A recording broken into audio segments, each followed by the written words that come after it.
Please like, share, and subscribe. Wishing you happiness and good luck every day. You know that chaotic feeling, right? Where your trading plan seems absolutely perfect until your own money is actually on the line. Well, you are definitely not alone. It turns out the real battle isn't just with the market, it's with our own minds. So today, we're going to explore a really powerful way to think about trading psychology, all based on the fantastic ideas in Prashant Shah's book, You, Me, and Trading. I mean, come on, who hasn't felt this one? I think every trader has felt this in their gut. You jump into a quick trade, it goes against you, and suddenly you're telling yourself, oh, well, I guess I'm a long-term investor now, just hoping and praying it comes back. This one quote is so brilliant because it perfectly captures that first little symptom of a much, much deeper psychological trap we're about to dive into. And that really leads us to the big question, doesn't it? You can spend weeks backtesting a strategy, proving that it works on paper. But the second you're in the game, watching that profit and loss number flash red and green, why does all that careful planning and discipline just fly out the window? We are going to break down the exact cycle that traps so many of us. Okay, so before we can break out of a trap, we first have to understand exactly how it works. So in this first part, we're going to map out what's called the vicious cycle, that frustrating emotional roller coaster that keeps so many otherwise smart traders from ever finding real, consistent success. Does any of this sound familiar? You start to feel like the market is personally out to get you. It's like every single time you buy, that's the exact top. The moment you sell, the thing just skyrockets. So you start blaming the big players, your broker, bad luck, anyone but yourself, because it just feels like your plan is broken. And this leads to that classic, painful mistake, cutting your winners short because you're scared, and letting your losers run on pure blind hope. It's a textbook emotional spiral. All right, get ready for this next part because it might just be the most important and maybe the most counterintuitive idea we're going to talk about. What if the problem isn't your strategy? What if it's not the indicators or the big institutions? What if the real problem is your goal itself? Seriously, just let that sink in for a second. The goal of making money is what's holding you back? It sounds completely insane, right? I mean, of course we're all here to make money, but here's the core argument from the book. That obsessive laser focus on the outcome, the profit or loss of every single trade, is the very thing that triggers the whole emotional meltdown. This chart maps out the trap perfectly. Just follow the paths. You trade to make money. Okay, so if you win, you get this huge rush of greed and excitement. If you lose, you feel anger and frustration. But just look where both of those emotional roads lead, right into that center box, emotional trading. And once you're in there, the only way out is failure. It's a loop designed for self-sabotage.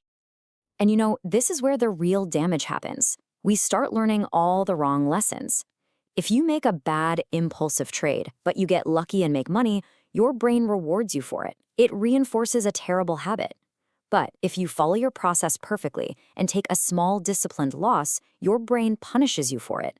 This creates a completely backwards feedback loop that makes becoming consistent almost impossible. So if chasing the money is the problem, then what in the world is the solution? Well, it takes a pretty radical shift in your perspective. It's all about redefining what your actual job is as a trader. It's about moving from chasing profits to mastering your craft. This image of the scales is the perfect way to think about this mental shift. See, on one side, you have the market outcome, something you have literally zero control over. On the other side, you have your duties, your research, your risk management, your execution. That side is 100% in your control.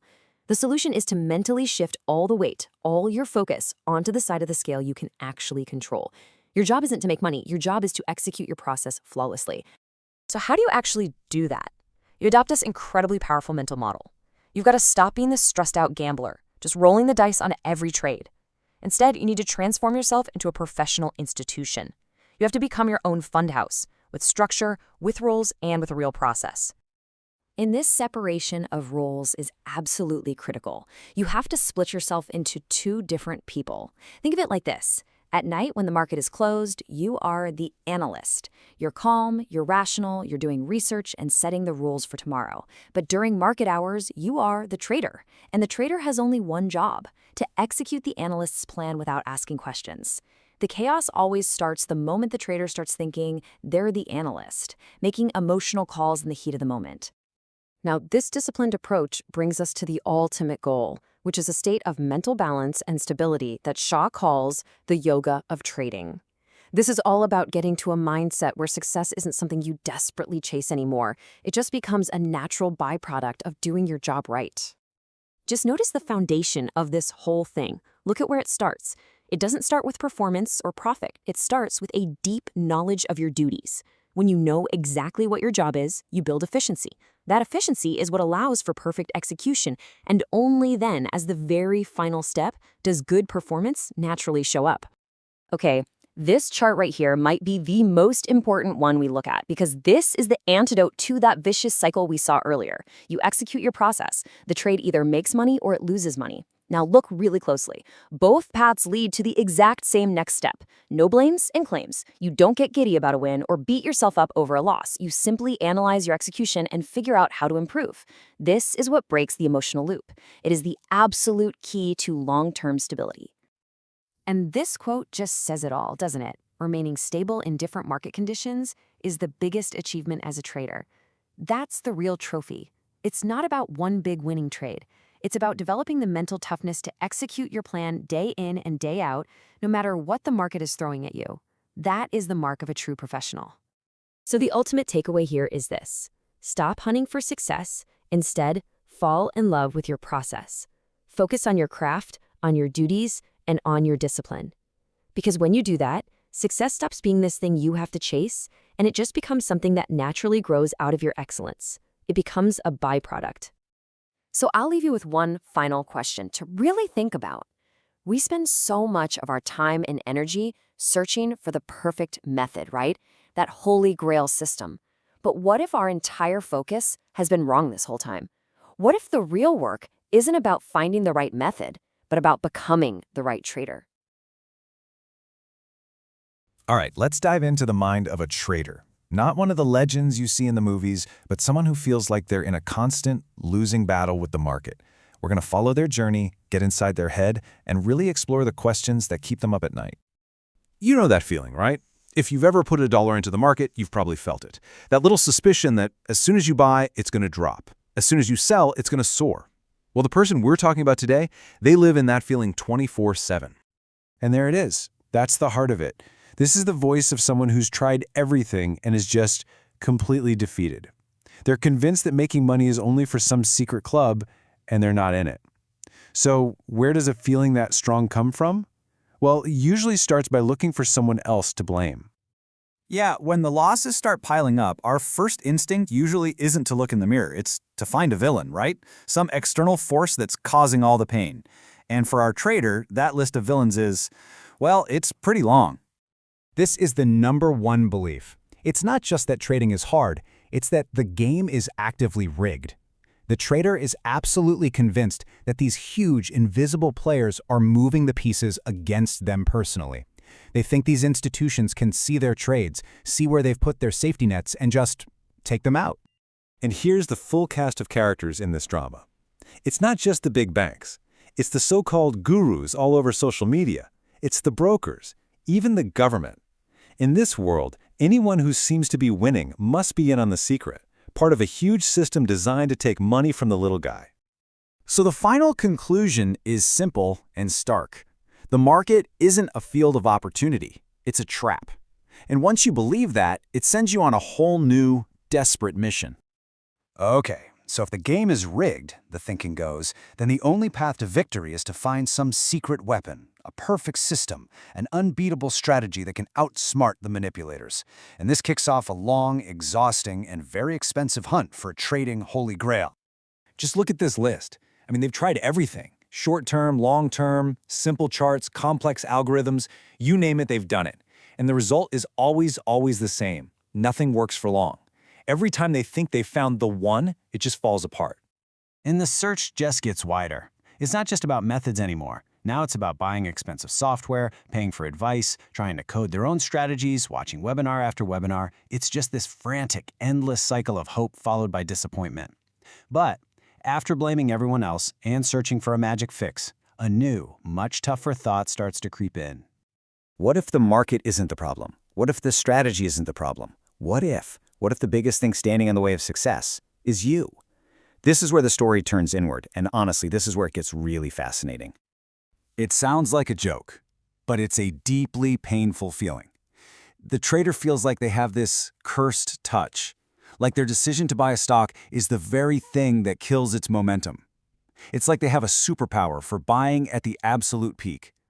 And of course, the opposite is true too. The second they can't take the pain anymore and they sell a stock, it just skyrockets. All that patience they had for their losing stocks just evaporates when it comes to holding on to a winner. Oh, this one is classic. It perfectly captures the mental gymnastics. A quick trade goes bad, but instead of just taking the small loss, they rename it. Oh, this is a long-term investment now. All discipline just goes right out the window. And here is a huge piece of the puzzle. When it's just practice, with no real money at stake, the system is flawless. The trader is calm, they make clear decisions, everything works. But the second they put real money on the line, everything changes and the losses start. This is it. This is the ultimate confession. The trader knows their instincts are wrong, so they try to do the exact opposite. And somehow, even that doesn't work. It's like their own mind has put them in checkmate. And this constant internal fight, it takes a massive toll. You know, beyond all the money lost, there's a really deep, raw, emotional cost to this kind of struggle. When you're under this much pressure, trading isn't about numbers and charts. It's a brutal, emotional roller coaster. Can you just imagine that? Being so overcome with fear that you physically cannot click the mouse? Your brain knows what it wants to do, but your body just freezes up, completely paralyzed by the terror of making another wrong move. On paper, it's so easy. Cut your losses short. Everyone says it. But for a struggling trader, taking that loss isn't a strategy. It's admitting you failed. It's making the pain real. And it's something they will do almost anything to avoid. This is the feeling that short-circuits the brain. That pure panic you feel watching your money just evaporate in real time. It creates this intense pressure cooker, where making a calm, rational decision feels completely impossible. And really, that's the whole war right there. It's logic versus emotion. The trader knows the right move, they've studied it, they've planned it. But when the pressure is on and real money is at stake, the emotional brain hijacks the controls and does something else entirely. So after blaming the market, hunting for a magic system, and fighting a war with themselves, our trader is left totally stuck, asking the one big question that's left. I mean, just look at these questions. They are pulling in opposite directions. Should I quit? Right next to, how do I get my money back? What's the best system? Followed by, is this whole thing a scam? This is the sound of a mind that is completely gridlocked. And this might be the most frustrating part of the entire experience. The feeling that you actually know what the market is going to do, but you still lose money. It's like you can see the future, but you're psychologically blocked from actually benefiting from it. That gap between knowing what to do and actually doing it has become a giant canyon. And that leads us to the final thought here. Our traders spend all this time and energy looking for the perfect system, the perfect stock, the perfect guru. But what if the real holy grail isn't a strategy you can buy? What if the most important work isn't analyzing the charts, but analyzing the person who's looking at them? All right, let's jump right in. Today, we're going to talk about a pretty radical idea. What if the biggest edge you can have as a trader isn't some secret indicator or a super complex algorithm? What if it's all in your head? We're talking about the yoga of trading. Does this sound familiar? I bet it does for a lot of you. It's that voice of pure frustration. You know, when you've put in all the hours, you've done all the research, but the results just aren't there. It's that nagging feeling that something is fundamentally wrong, but you just can't figure out what. You know, when we get that frustrated, it's natural to start looking for something or someone to blame. And it often turns into this battle, the little guy versus the big institutions. But is that what's really going on? On one side, it is so easy to fall into the trap of thinking the whole game is rigged. We picture these giant firms as this single, powerful enemy with all the advantages. But the reality, it's way more complicated. They're under insane pressure to perform, and their huge size actually makes them slow and inflexible. They can't just click a button and get out of a massive position like you can. They're fighting a totally different war, and trust me, it's just as tough.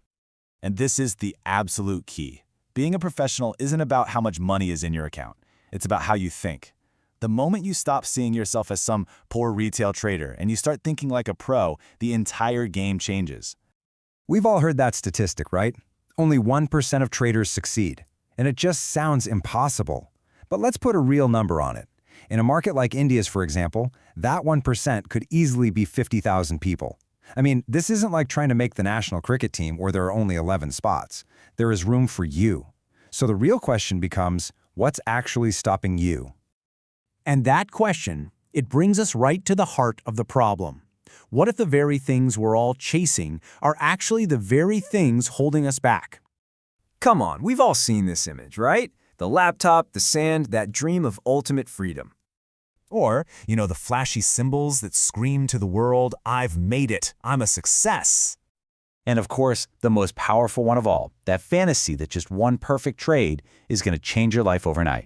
But here's the reality check. These goals, they have absolutely nothing to do with executing a trade correctly. They are just noise. All they do is create pressure and pull your focus away from the only thing that actually matters in the moment. This is just a brilliant analogy for what we're talking about. In cricket, a batsman can play perfectly to get to 90-something runs, and then, all of a sudden, they get tense and make a stupid mistake. Why? Because their focus shifts. They stop thinking about the process, just playing the next ball, and they start thinking about the outcome, getting to 100. That focus on the number creates pressure, and pressure leads to mistakes. Sound familiar? This focus on the outcome, on the money, it traps traders in a really destructive psychological loop. Let's actually break down how this cycle works. This right here, this is the core belief that powers the whole cycle. It's so simple, and it sounds right. Profit means I'm good, loss means I'm bad. End of story. But wow, is that a dangerously wrong way to think?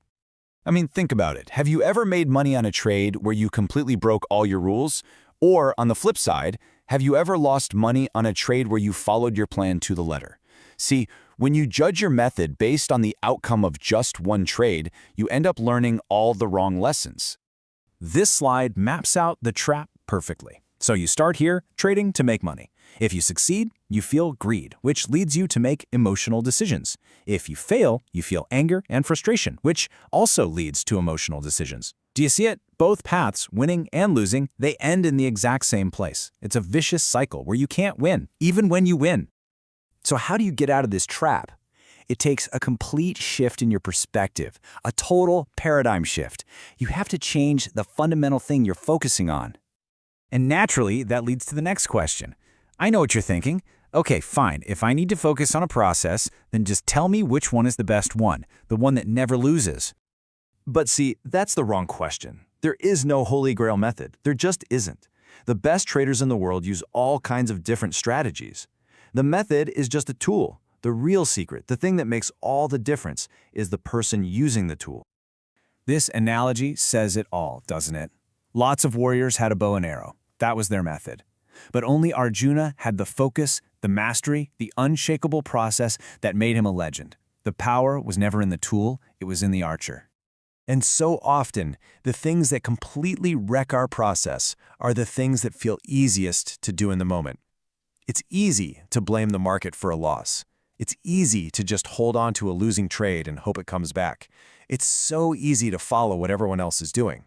These are all signs of an outcome-focused mind, and they are exactly what separates the amateurs from the professionals.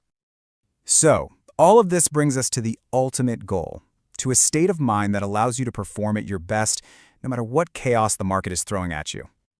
This is the yoga of trading. It is not a strategy. It's a state of being.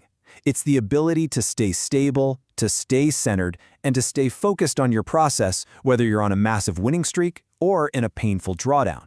It's about accepting that you can't control the market's outcome, you can only control your actions. And here's the beautiful paradox in all of this. When you can finally let go of chasing the money, when your entire focus is just on executing your process as perfectly as you can, you develop this sense of detachment from the results. And it's at that exact moment that consistent success stops being something you have to chase. It just becomes the natural, inevitable result of doing things the right way. So, we'll leave you with this to think about. If making money is just a side effect of good work, what is the true goal you should be aiming for on your trading journey? What are you really trying to accomplish here? If you've ever traded, you know that feeling, right?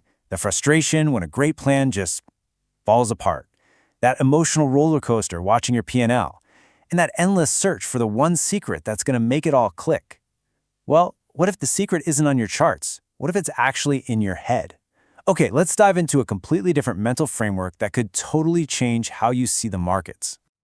First things first, we're going to start by challenging the questions most traders are taught to ask. Because, a lot of the time, the reason we can't find the right answers is because we're asking the wrong questions to begin with. Ah, this one. Does this sound familiar? It's one of the very first questions everybody asks.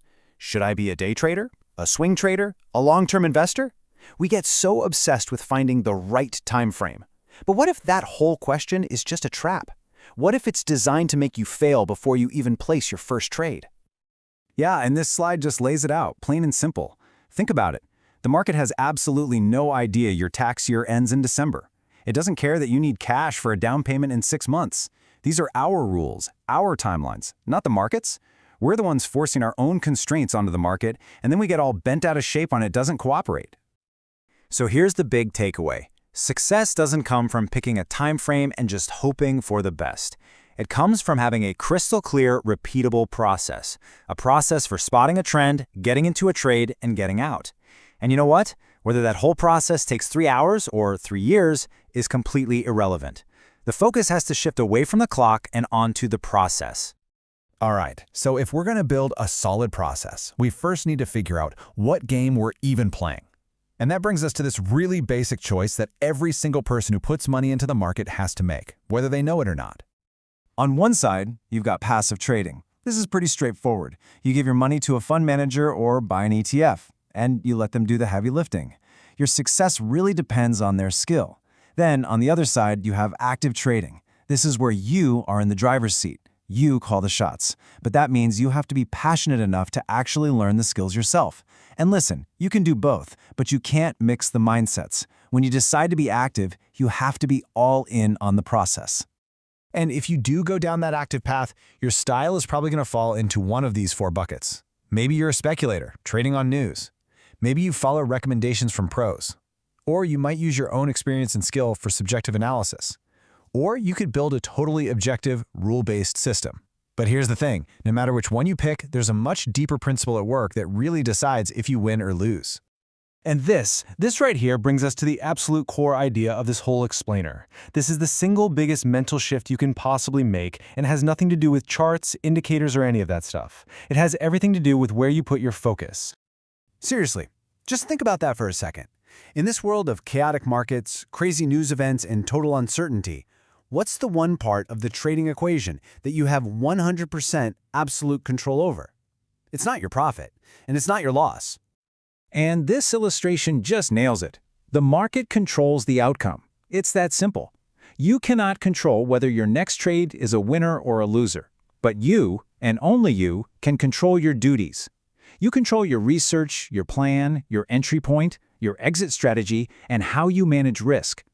You are in complete control of your process. See, when your entire focus is on the outcome, on the money, you're basically tying your emotional state to something you have zero control over. This is where fear, greed, and that dreaded revenge trading come from. It's an absolute recipe for disaster. But by shifting your focus to your duties, to just executing your process perfectly, you've detached yourself from that whole emotional roller coaster. Okay, that sounds really good in theory, right? But how do you actually do it in the heat of the moment? Well, let's look at a really practical mental model that helps put this whole principle into action. The advice here is pretty cool. It's to think of yourself not as one person, but as an entire fund house. A fund house with 2 very different employees who have 2 very different jobs. This little psychological trick is incredibly powerful. So first, let's meet your fund manager. This is the analyst side of you. This person's job is to do all the thinking. They're the ones studying the charts, reading the reports, designing the trading system, and creating a super detailed plan with rules for every possible scenario. All of their work happens before a trade is ever even considered. And now, here's your second employee, the trader. This person has only one job, execution. They don't analyze anything. They don't have opinions. And they definitely do not second-guess the plan. They just follow the rules laid out by the fund manager with cold, robotic discipline. The trader is completely answerable to the fund manager. And here it is. This is the crucial insight. Most trading failures happen because of this role confusion. When it's time to pull the trigger on a trade, the analyst in you starts whispering doubts. And when it's time to review your strategy, the trader in you gets all emotional about a recent loss. This is exactly why so many brilliant analysts are just terrible traders. They can't keep these two jobs separate. So if you can actually manage to separate these two roles and focus purely on your duties, what does the path to success really look like? Let me tell you, it is not a squiggly line going up and to the right on your profit chart. It's way more structured than that. The path looks like this. It all starts with a clear knowledge of your duties. Once you know what to do, you can build efficiency into your process. That efficiency then leads to flawless execution. And only then, only after those 3 steps, does that flawless execution result in long-term performance. See, performance is the very last step. It's a byproduct of getting the first 3 right. It's not the goal itself. Now this flowchart, this shows the real engine of success. You start with a focus on your process, which leads to execution. Now that execution is going to end in either a profit or a loss. But look what happens next. Both arrows point to the exact same box. No blames and claims, right lessons. It doesn't matter if you win or lose. If you executed your process correctly, you can learn and get better. A loss isn't a failure anymore. It's just data. It's feedback. And this slide pretty much sums it all up, doesn't it? If your process, your input, is messy, emotional, and undisciplined, well, then your results, your output are going to be messy too. You simply cannot expect a clean, consistent outcome from a chaotic process. It's a fundamental law. This is exactly why you can't just copy some famous trader and expect the same results. Sure, you can see what stocks they bought, but you don't have their process. You can't borrow the conviction they built by creating and testing their own rules for years. Real, lasting success has to be built from the ground up, by you, for you. Your process has to be your own. So, I'm going to leave you with this one last thought to chew on. The next time you go to place a trade, just stop and ask yourself this question. Is the person clicking the mouse the disciplined executor who is just following a well-thought-out plan? Or is it the emotional analyst making things up as they go? The answer to that question, well, that might just be the key to everything. All right, let's just jump right in. We're going to talk about the single biggest battle in trading. And you know what? It doesn't happen on the charts. It happens right between your ears. So welcome. Let's get into the heart of trading psychology and how to master that enemy within. So let me start with a question, and I bet this one's going to hit home for a lot of you. You've done your homework, you've studied the charts, you've memorized your system's rules, you know what you're supposed to do. So why do you still end up losing? It's a really frustrating question, isn't it? Which brings us to our first big topic. Why do so many smart, knowledgeable traders still fail? Well, here's the secret. It's because the real battlefield was never the market. All those flickering prices and breaking news headlines, that's not where the fight is. The real fight, it's inside your own mind. Trading success is, and always will be, an internal game. And you know what's so important to get is that these challenges we're talking about, they're not new. Greed, fear, making decisions based on how you feel, these things have been driving markets for centuries. The exact same emotional traps that got traders 100 years ago are the same ones getting us today. The only thing that's changed is that the technology is faster. So, if the problem is just, well, timeless human nature, what on earth is the solution? You've got to shift your entire way of thinking. You have to start building and cultivating a professional's mindset. I love this analogy because it just nails it. Think about a pilot. When their plane hits rough turbulence, do they pull out a self-help book to figure out what to do? Of course not. That would be insane. No, they are trained for it. They don't react with emotion. They respond based on a pre-planned, drilled-in process. And that, right there, is the essence of being a pro in any high-stakes game. And this is where you see a huge difference. The amateur trader, they're completely obsessed with the outcome of this one single trade. They're glued to the screen, reacting emotionally to every little tick up or down. But the professional, they're focused on the long-term process. They have a plan for pretty much any scenario, and any single trade is just one little data point in a much, much bigger picture. This right here. This is such a subtle but incredibly powerful point. It is one thing to know a risk exists on an intellectual level. To say, yeah, I could lose money on this trade.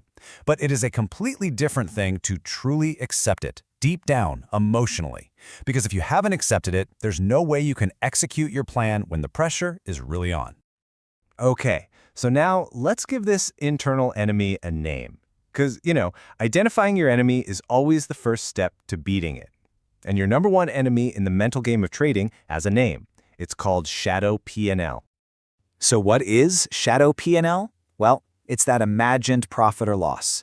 It's the mental math you're constantly doing based on the prices you could have gotten. It's the ghost of all that what-if money, and it haunts every single one of your decisions. And the name itself is actually pretty brilliant. It comes straight from candlestick charts. You know those thin lines you see above and below the main colored part of the candle? Those are called the shadows. They show the highest and lowest prices the stock hit, all the potential that existed outside of the real body, where it opened and closed. And that, my friends, is your shadow P&L. It lives in the shadows of what could have been. Let me tell you this story I heard that just perfectly captures this. A trader made a real profit of 200,000 rupees. A great day, right? But he was miserable. Why? Because he kept thinking about how he could have made over $500,000 on that same trade. Just think about how crazy that is. A huge, real, tangible profit felt like a loss because of an imaginary shadow profit. That is the poison of shadow P&L. Let's be crystal clear here. Shadow P&L is not some minor annoyance. It is the absolute root cause of emotional trading and bad decisions. It's the reason you move your stop loss at the last second, or why you panic and sell a winning trade way too early. It's the ultimate saboteur of even the most well-thought-out trading plans. So have a look at this equity curve. This is the dream, right? On paper, this is a beautiful, perfect trading system. It trends up and to the right, just like every backtest you've ever run seems to promise. But then reality hits. See those dips at points A and B? Those are totally normal drawdowns. They are part of any winning system. But for the trader who's obsessed with shadow P&L, those dips are psychologically impossible to survive. At the peak right before dip A, all they can think about is the money they are losing as the price pulls back, even if they're still way up overall. And that mental torture forces them to ditch the system long before it has a chance to recover and go on to make new highs. Okay, so we've identified the enemy. We've given it a name. Now, how do we actually fight back? This is where we shift from just talking about the problem to taking action. It's time to start building a truly resilient process. The way forward is surprisingly simple, though I will say it's definitely not easy. It really comes down to these 3 steps. 1. Master one strategy. Just one. 2. Develop an absolutely unshakable conviction in that strategy. And 3, and this one is so important, you have to stop the constant tweaking. This whole idea reminds me of that classic quote from Bruce Lee, and it applies so perfectly to trading. I fear not the man who has practiced 10,000 kicks once, but I fear the man who has practiced one kick 10,000 times. True mastery comes from depth, not from having a wide but shallow skill set. You have to get out of what one trader called the supermarket of strategies. You know what I'm talking about, constantly jumping from one hot new system to the next. When you do that, you never give any of them a real chance to work. You basically just end up trading the difficult drawdown part of every single system before you give up and move on to the next shiny object. It's a guaranteed cycle of failure. So how do you build that conviction, that unshakable faith in your one kick? Well, this is the work. This is how you build your defense against shadow P&L. You backtest your data until you know the probabilities inside and out. You practice until your execution is just second nature. You plan for the worst-case scenarios in advance. This is the work that lets you pull the trigger without a doubt in your mind when the market is going crazy. And the ultimate goal here, it might sound a little weird, is to get to a point where you can trade without trading. What does that mean? It means you are so completely immersed in your process, so confident in your plan, that you can stay totally calm even when the market is in pure chaos. Your execution becomes automatic, almost effortless, and totally free from all that emotional baggage. Because at the end of the day, the market is nothing more than a giant mirror. It just reflects back at you. It reflects your discipline, your fears, your preparation.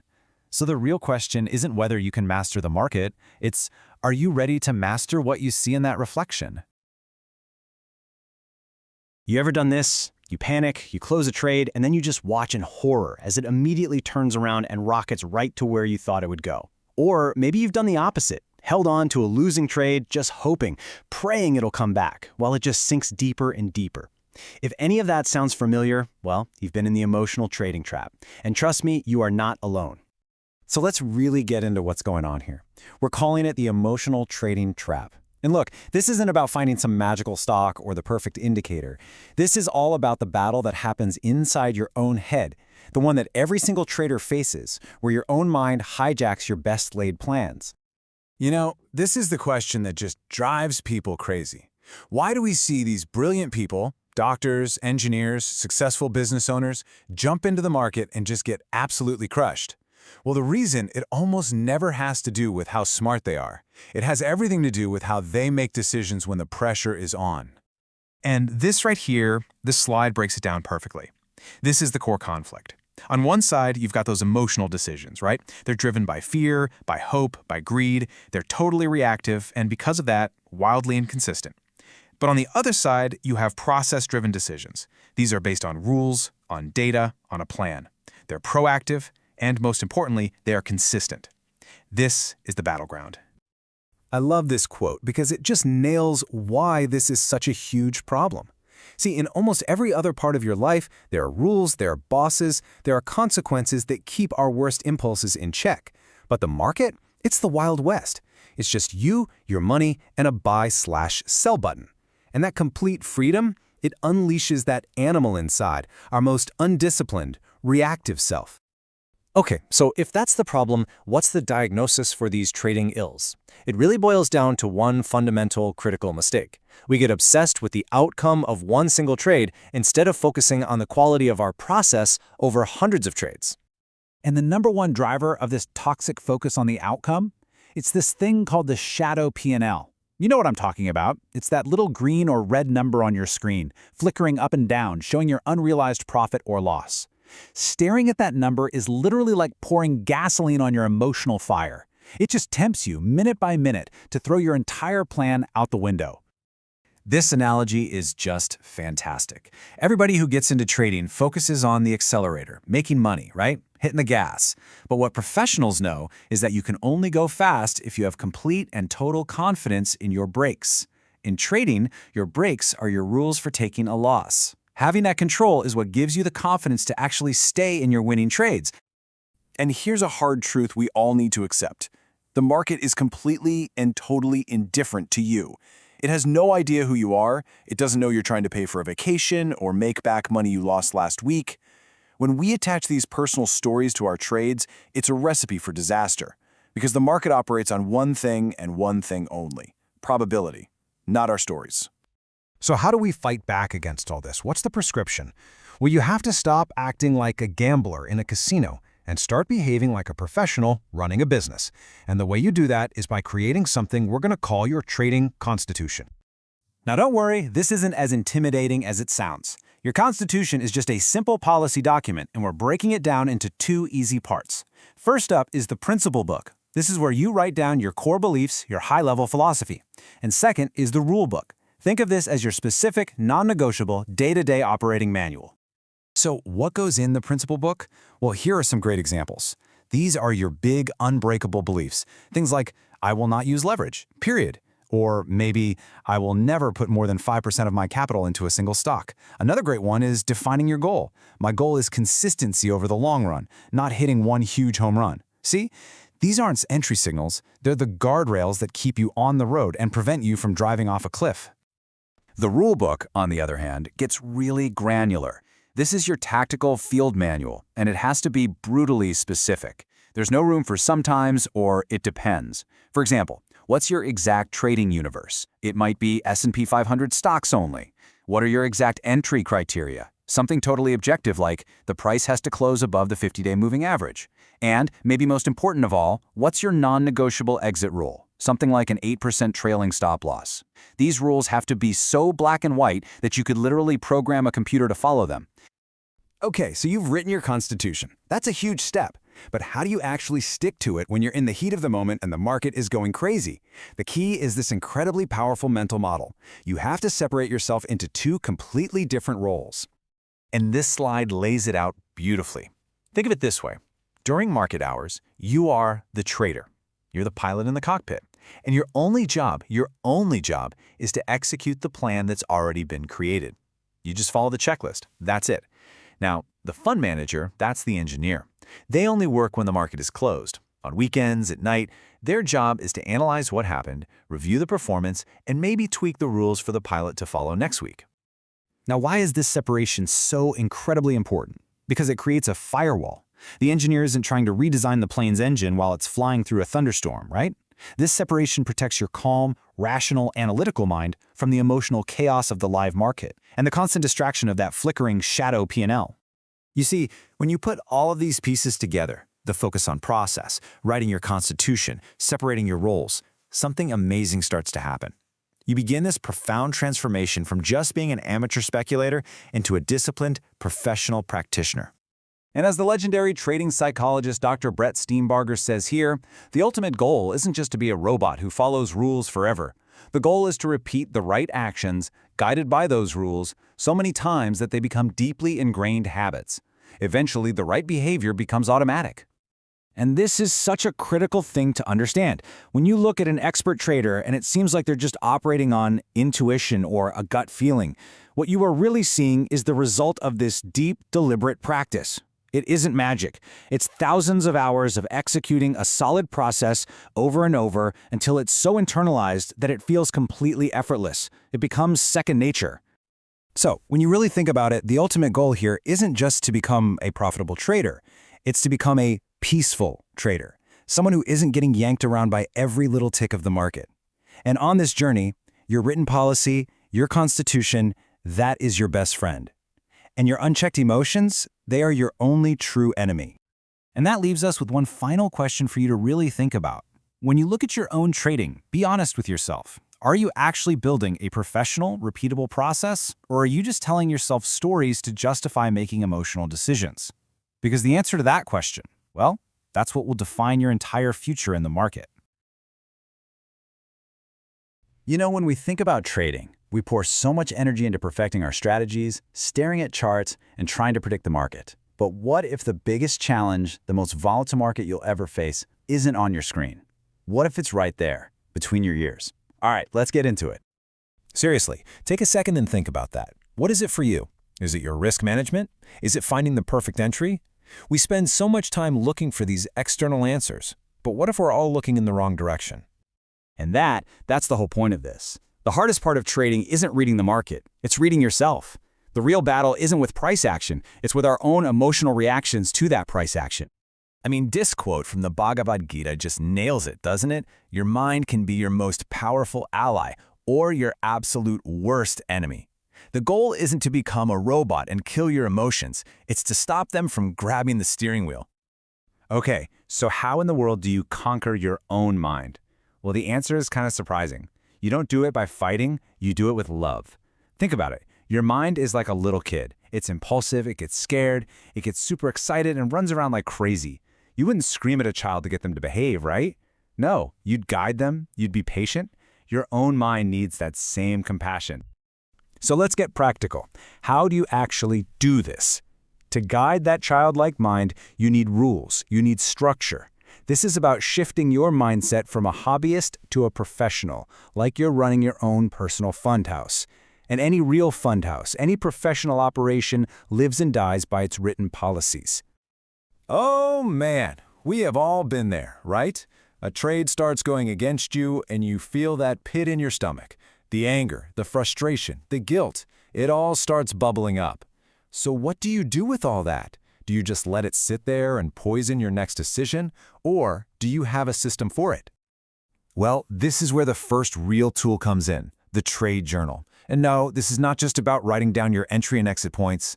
This is a structured way to have a real conversation with yourself. It's like your daily internal board meeting at your own personal fund house.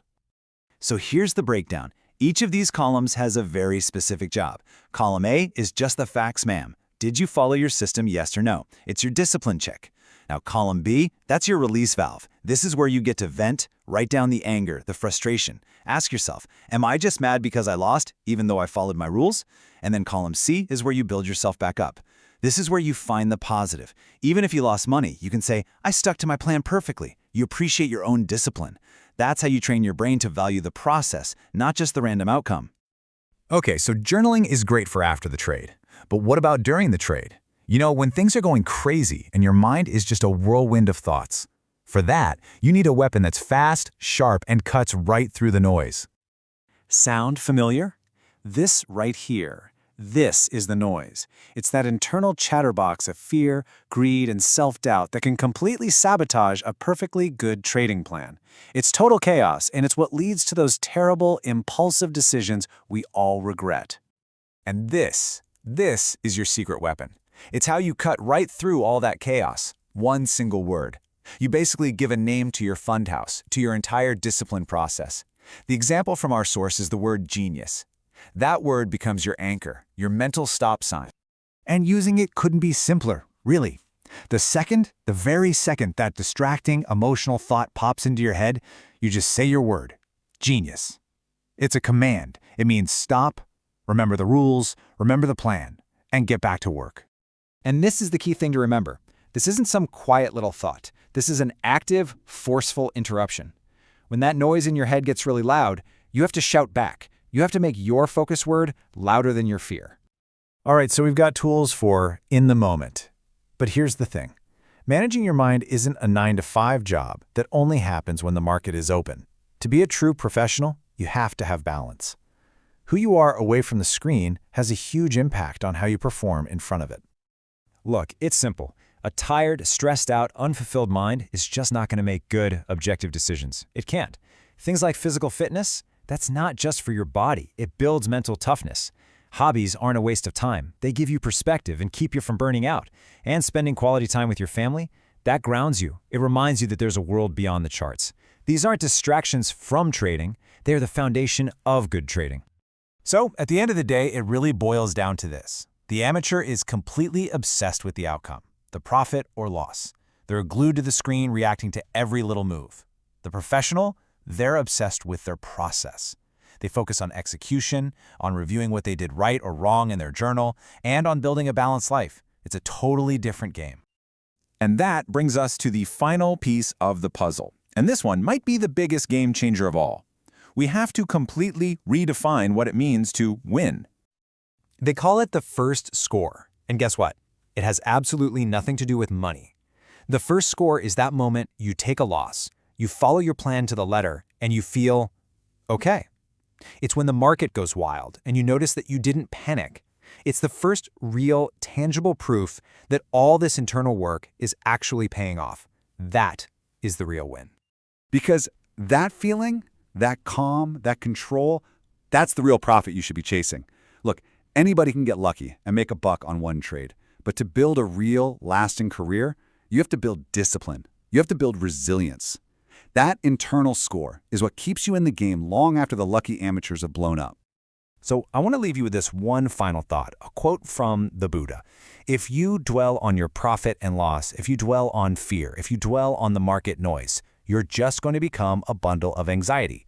But if you dwell on your process, on your discipline, on learning and growing, you become a trader. So the real question is, what are you choosing to dwell on? You know, in trading, we're always told that the right strategy is the holy grail. It's everything. But what if that's just completely wrong? Today, we're going to dig into why the real key to making it long-term isn't on your charts at all. Nope, it's in your head. It's all about mastering your own psychology, and we're going to show you exactly how. I mean, it's a classic problem, right? We've all heard of the knowing-doing gap. You can read every trading book out there, memorize all the rules about discipline and risk management, but then, when their own money is actually on the line, poof, following those rules feels, I don't know, almost impossible. So what is going on here? What's really stopping us? Well, think about it like this. It's a lot like our everyday lives, isn't it? We all know we should exercise more and eat better. The rules are super simple. But how many of us actually do it day in and day out? Trading is the exact same game. Following your plan, managing your head, that's your mental fitness. And if you don't have that, it doesn't matter how smart you are, you just can't build a lasting career. So here's the real takeaway. The problem isn't your trading plan. It's probably not your strategy either. The real problem is where your focus is. See, most traders are completely obsessed with their profit and loss statement, their P&L. They're glued to it. Their emotions are on a roller coaster with every single up and down tick. The answer? You've got to become process-driven. And to show you just how critical this is, let's dive into a bit of a cautionary tale. Okay, section 1, a trader's graveyard. To really get why this is so important, we're going to look at a story of how even a seasoned pro can totally crash and burn when their head's not in the right place. All right, so let me paint you a picture.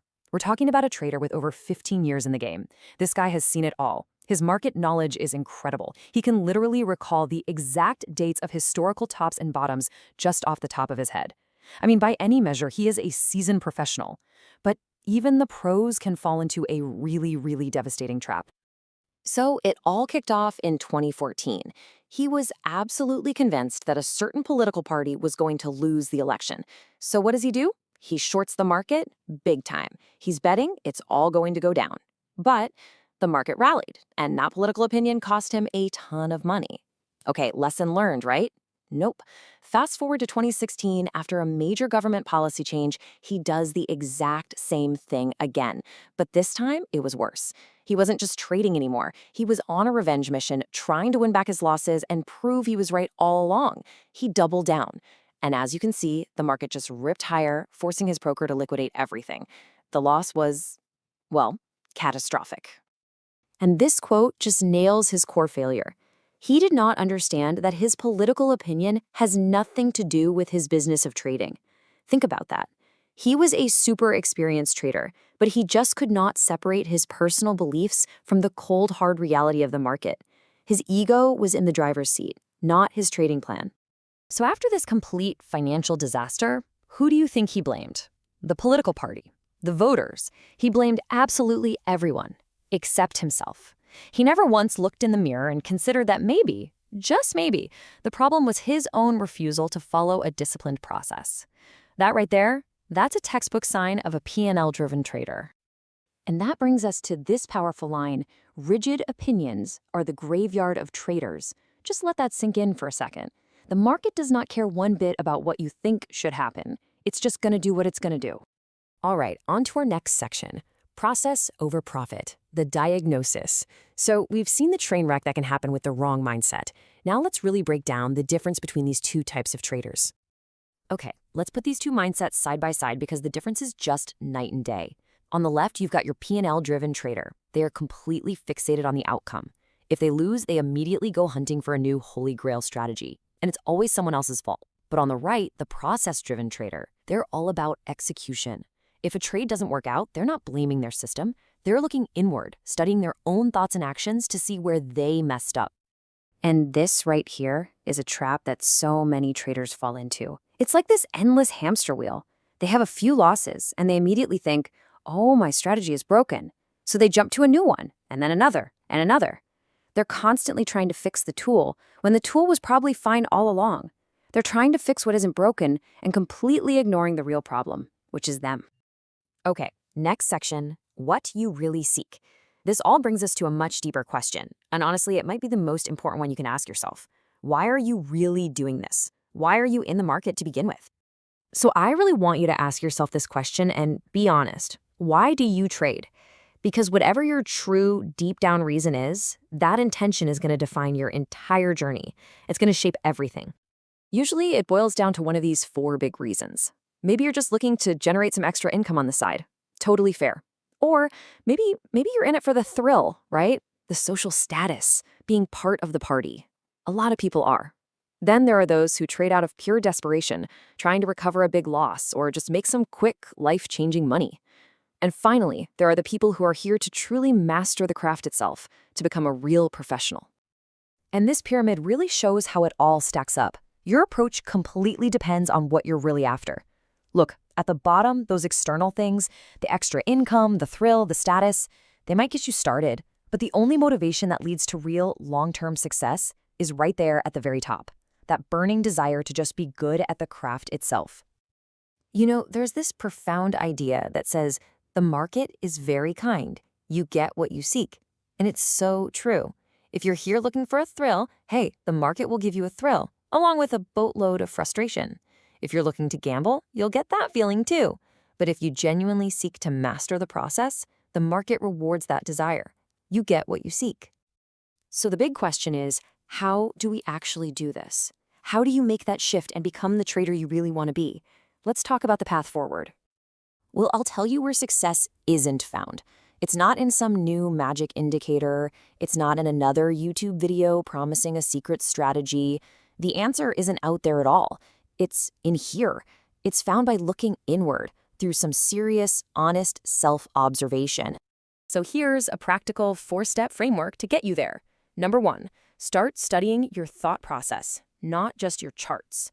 After a trade, ask yourself, what was I thinking? What was I feeling?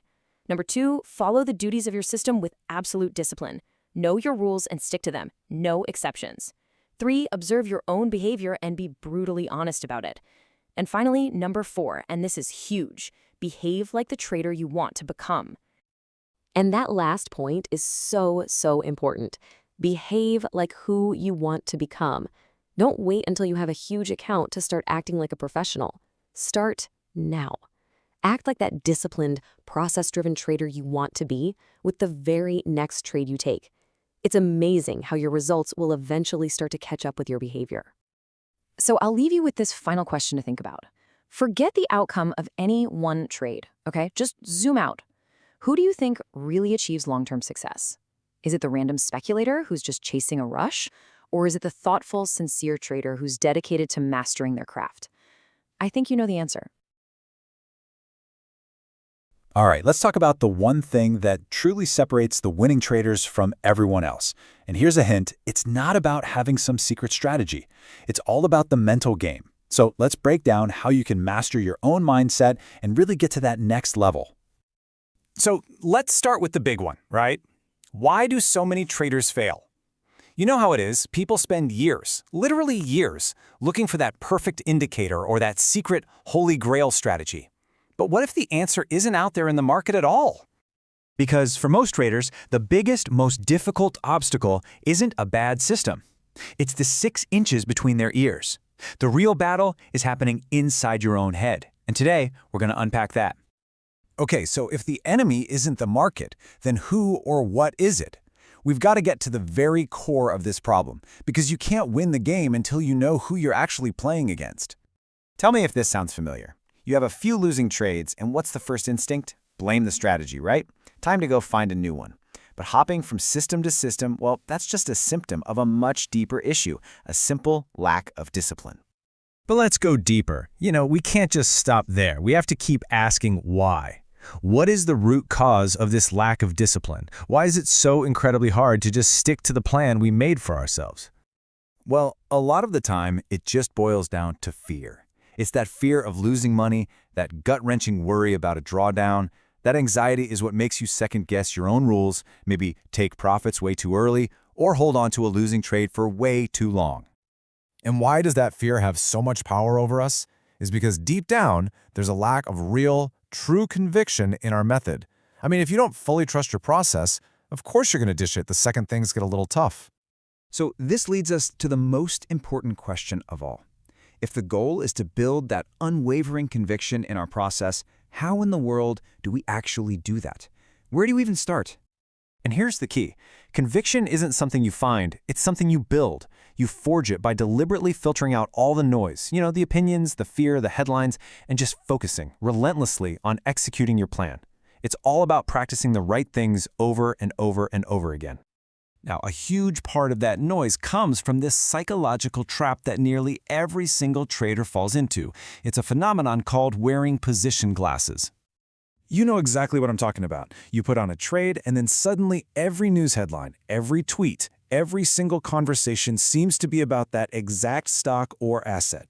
That is this bias in action. You're no longer seeing the market objectively, you're seeing everything through the filter of your position. And this is the result, right? Your entire perception of reality gets warped. You're not seeing the world as it is, you're seeing it only as it relates to your open P&L. And it can get kind of crazy. I mean, it gets to the point where your trade is just running in your mind 24/7, long after the market is closed for the day. You start seeing chart patterns in the clouds. It's funny, but it points to a real danger, which is emotional attachment.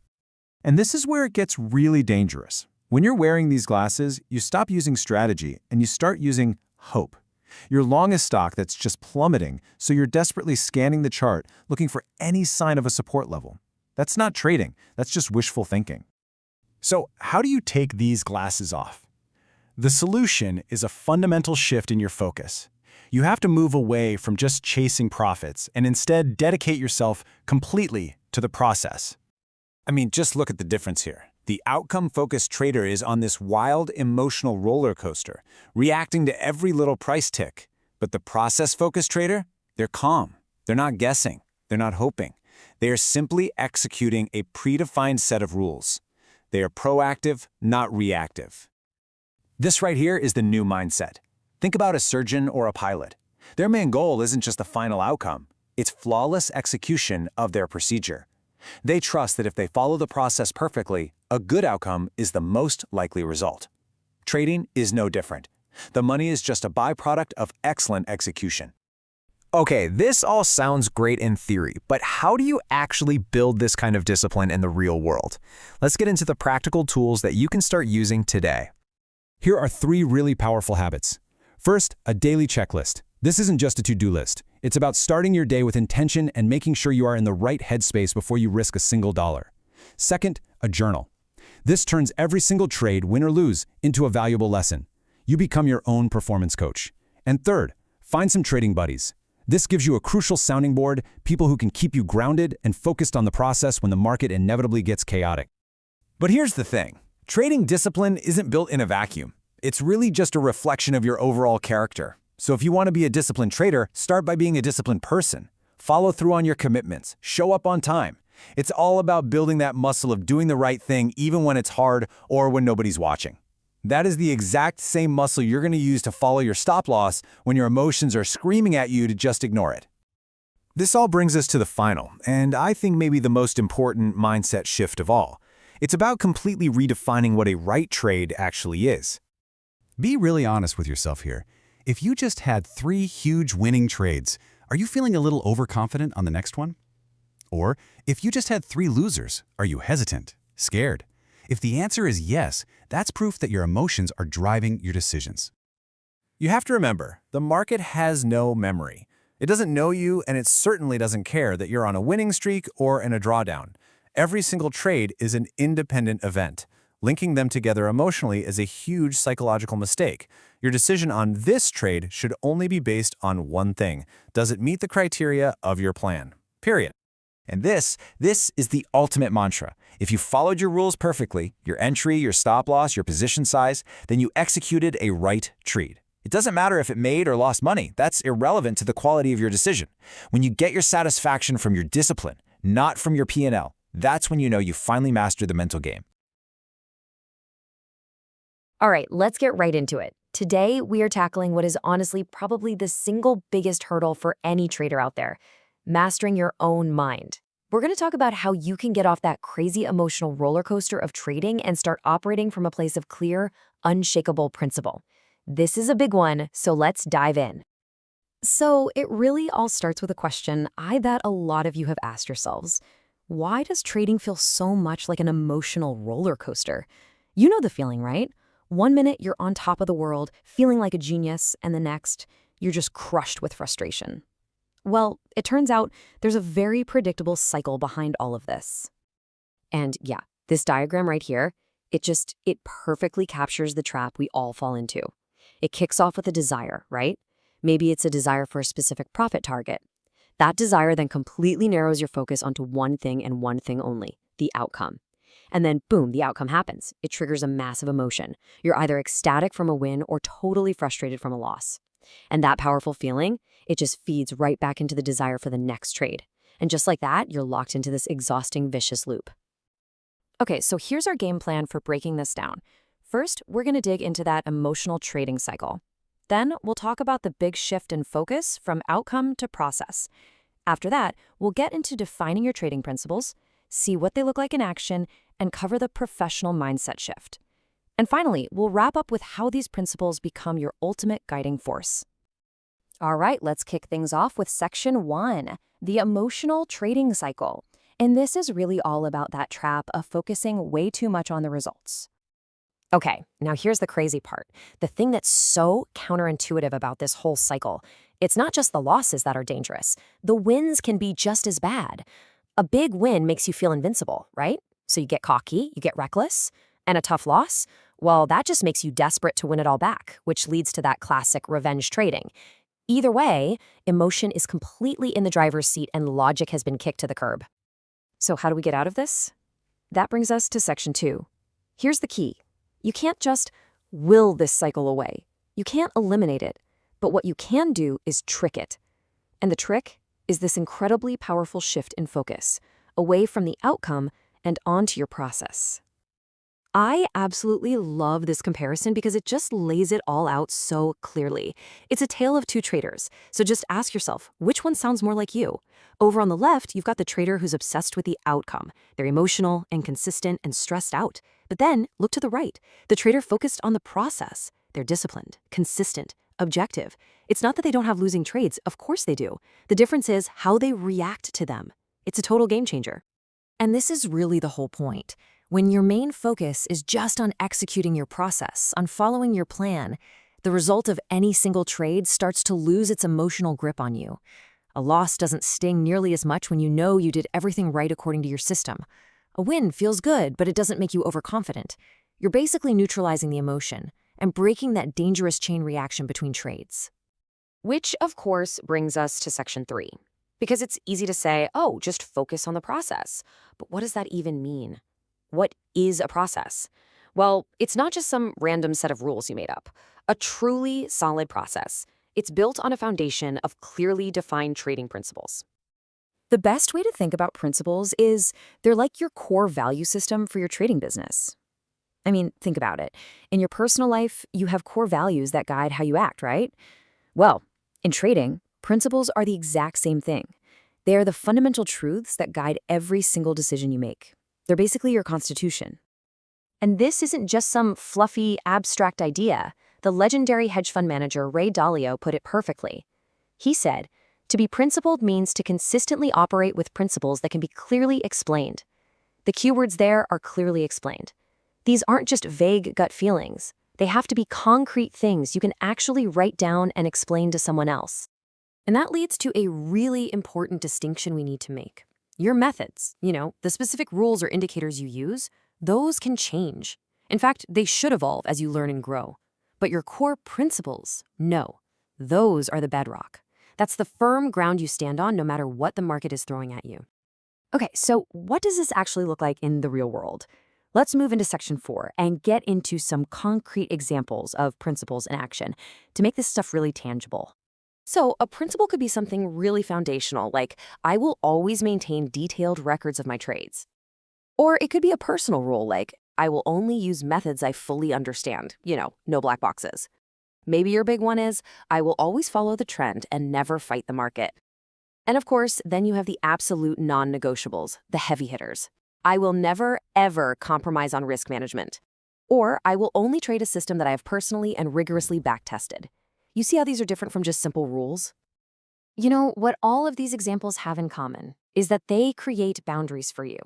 The market gives you infinite freedom. You can literally click any button at any time, and that is incredibly dangerous. Principles are the structure, the guardrails that you put in place for yourself to regulate your own behavior and stop your emotions from running the show. Okay, get ready for this next part, because it might be the most powerful idea we talk about today. Section 5 is the professional mindset shift. This is where we're going to completely flip the script on what success and failure actually mean for a trader. So let's pose the critical question. Imagine this. You do everything perfectly. You follow your principles to a T, and the trade is still a loser. You lost money. What happens then? What's your reaction? Well, the amateur who's still trapped in that outcome-focused mindset, their immediate reaction is, oh, I made a mistake, I screwed up. But the professional's response? It's genius. Now, I know, that sounds completely nuts, right? But just stick with me here for a second. The genius isn't for losing the money, obviously. The genius is for flawlessly executing your process in the face of an uncertain outcome. That is the real victory.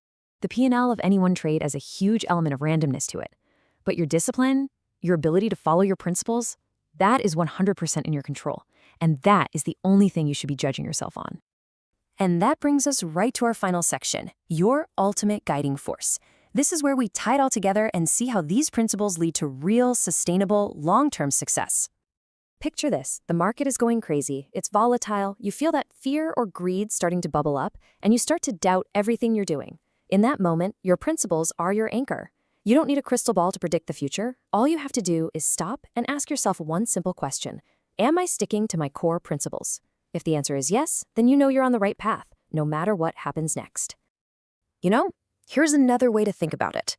The most successful, most respected companies in the world, they all run on a strong system of values and principles. It guides everything they do. And as a trader, you have to see yourself as the CEO of your own small business. And if you run that business on a clear set of principles, you build a foundation that can survive any market storm and thrive in the long run. So, I'm going to leave you with one final question to really chew on. After all this, what is the one core principle that you can write down right now that will guide your trading from this day forward? Seriously, think about it, because defining that's your first real step on the path to becoming a principled and a professional trader. Hey everyone, welcome. Today, we're going to tackle what might just be the single most important rule in trading. And trust me, it's probably not what you think it is. So, let's just jump right in. So let me ask you a question. What's the real secret? The one thing that separates the traders who make it long-term from, well, everyone else? What's the key to consistent profits? Now, for a whole lot of people, the answer that comes to mind is finding that one perfect stock. That hidden gem, that 10-bagger that's going to change everything. Or if it's not that, it's got to be timing, right? Nailing that perfect entry, buying at the exact bottom, just moments before it blasts off. That's where all the skill is, isn't it? Well, here's the twist. According to our source material, both of those are wrong. The single most important factor for your success is something most of us treat as a total afterthought, your method of exit. It's not about how you get in, it's about how you get out. Okay, so let's unpack this. The first big idea here is the trader's biggest mistake, focusing on the outcome of a trade instead of the process you use to make it. This really boils down to a nasty little psychological trap called hindsight bias. You know how it goes. You make a trade, it loses money, and you immediately think, oh, what a stupid decision. But hold on, was it? What if you followed your rules perfectly? The outcome, whether it was a win or a loss, doesn't actually tell you if the decision itself was good or bad.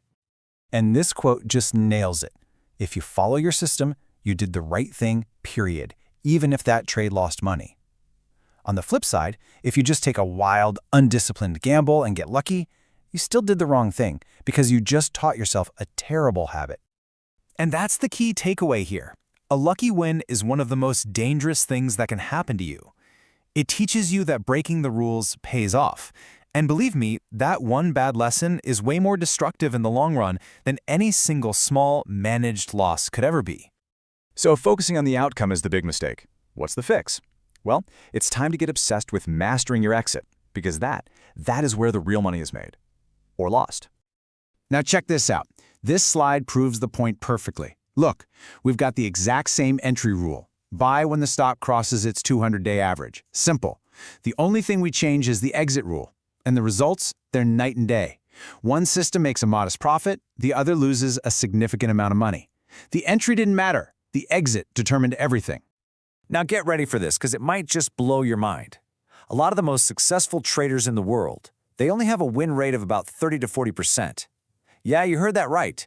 They are wrong more often than they are right. So how in the world do they end up profitable? It's just simple math, really. Their winners, those 3 or 4 trades out of 10, are so much bigger than their small, tightly controlled losses on the other 6 or 7. The goal isn't to be right all the time. The goal is just to make sure your wins pay for all your losses and then some. Okay, so this brings us to the really practical stuff. We need to talk about the actual rules of risk and how to build them into your personal trading plan. Your trading plan has to have a section that is written in stone. It's your rulebook for risk, and it has to be defined before you even think about placing a trade. We're talking about your max position size, how much you're willing to risk on one trade, how many positions you can have open at once. These are not suggestions. They are your laws. I absolutely love this quote because it flips the whole goal upside down. Making a profit, that's just a byproduct. Your number one skill, the thing you have to become an absolute master of, is taking a small, planned loss without even thinking twice. That's the skill that keeps you in the game long enough to win. But knowing the rules is one thing. Actually sticking to them when your money is on the line and your heart is pounding, that's a whole different ballgame. This is where we have to talk about winning the inner battle and taming your emotions. Our source has a fantastic name for this. It's called the utopian zone. It's that imaginary place we all go to in our heads, where we start making up stories to explain what the market is doing, especially when a trade is going against us. Does any of this sound familiar? Oh man, they can see my stop. They came down just to hit it, and then it reversed. We create this invisible enemy called they, who's out to get us personally. The reality? The market is just doing its thing, but trading from that paranoid place, it leads to horrible emotional decisions. The secret isn't to eliminate fear, it's to channel it. Destructive fear is being scared of taking one small loss. Good fear? That's being terrified of being undisciplined. That's being scared of breaking your own rules. Use that good fear to keep yourself in line. And this brings us to the final and maybe the most powerful mindset shift you can possibly make. You have to learn to see every loss as just a simple cost of doing business. Just think about that for a second. Any other business has costs, right? Rent, inventory, salaries. In trading, your small, planned losses, that's all they are. They're an operating expense. They are the price you have to pay for a seat at the table, so you're still around for those massive, game-changing wins. Here's the perfect analogy. You don't get mad about paying your car insurance premium, do you? No. You happily pay that small, known cost to protect yourself from a huge, unknown, potentially life-ruining disaster. A stop-loss is your portfolio's insurance premium. It's the exact same concept. And this quote just ties it all together beautifully. We all see opportunities in the market, right? But to get from seeing the opportunity to actually realizing a profit, there's a bridge you have to cross. And that bridge is built, plank by plank, with disciplined risk management. So I'm going to leave you with this question to think about. Where is your focus, really? Are you always chasing the next hot tip, the next big opportunity? Or are you focused on mastering the one and only thing you can actually control, the reality of your risk? Because that right there is where the secret truly lies. All right, let's dive in. In the trading world, there's one piece of advice you hear over and over and over again. Risk management is everything. But what if that's only half the story? Today, we're going to look beyond that to figure out what really, truly separates the successful traders from, well, everyone else. So let's just get right to the big question, right? Can you trade basically any system, even a random one, and still succeed just by managing your risk? It's a really popular idea, this belief that, hey, as long as you control your losses, you're pretty much guaranteed to win in the long run. But the reality is a whole lot more interesting than that. And the slide just breaks the problem down perfectly. I mean, think about it. Imagine trying to trade based on a coin toss. Yeah, sure, you could manage your risk, but would you ever have the confidence, that deep down conviction to really scale up your position? Of course not. Your own brain would stop you because a random system gives you absolutely zero conviction. A real trading method, though, that's built on analysis, on a process, it's designed to stack the odds in your favor and give you that conviction you need to actually pull the trigger. So here's the key takeaway. Success isn't one or the other. It's a powerful combination. You have to be both a disciplined risk manager and a skilled practitioner of a specific method that you actually believe in. If you're missing one of those pieces, you've got a fatal flaw in your process, and it's just not going to get you where you want to go. Okay, so once you realize you need a real method, it leads you to this even bigger idea. It totally forces you to redefine what you're even trading against. See, most of us think the battle is right there on the screen, but the real battlefield, it's somewhere else entirely. Just let that sink in for a second. The market isn't the chart, it's not the numbers, it's not the news feed you're staring at all day. That's just the interface. The real market, all the noise, the fear, the greed, the opportunity, all of it exists right inside your own head. Your biggest opponent in this game is always you. And this picture illustrates what that price on your screen actually is. It's the sum total of every single decision, every assumption, every emotion from every participant out there. We're talking about retail traders, huge institutions, quants, fund managers, everyone.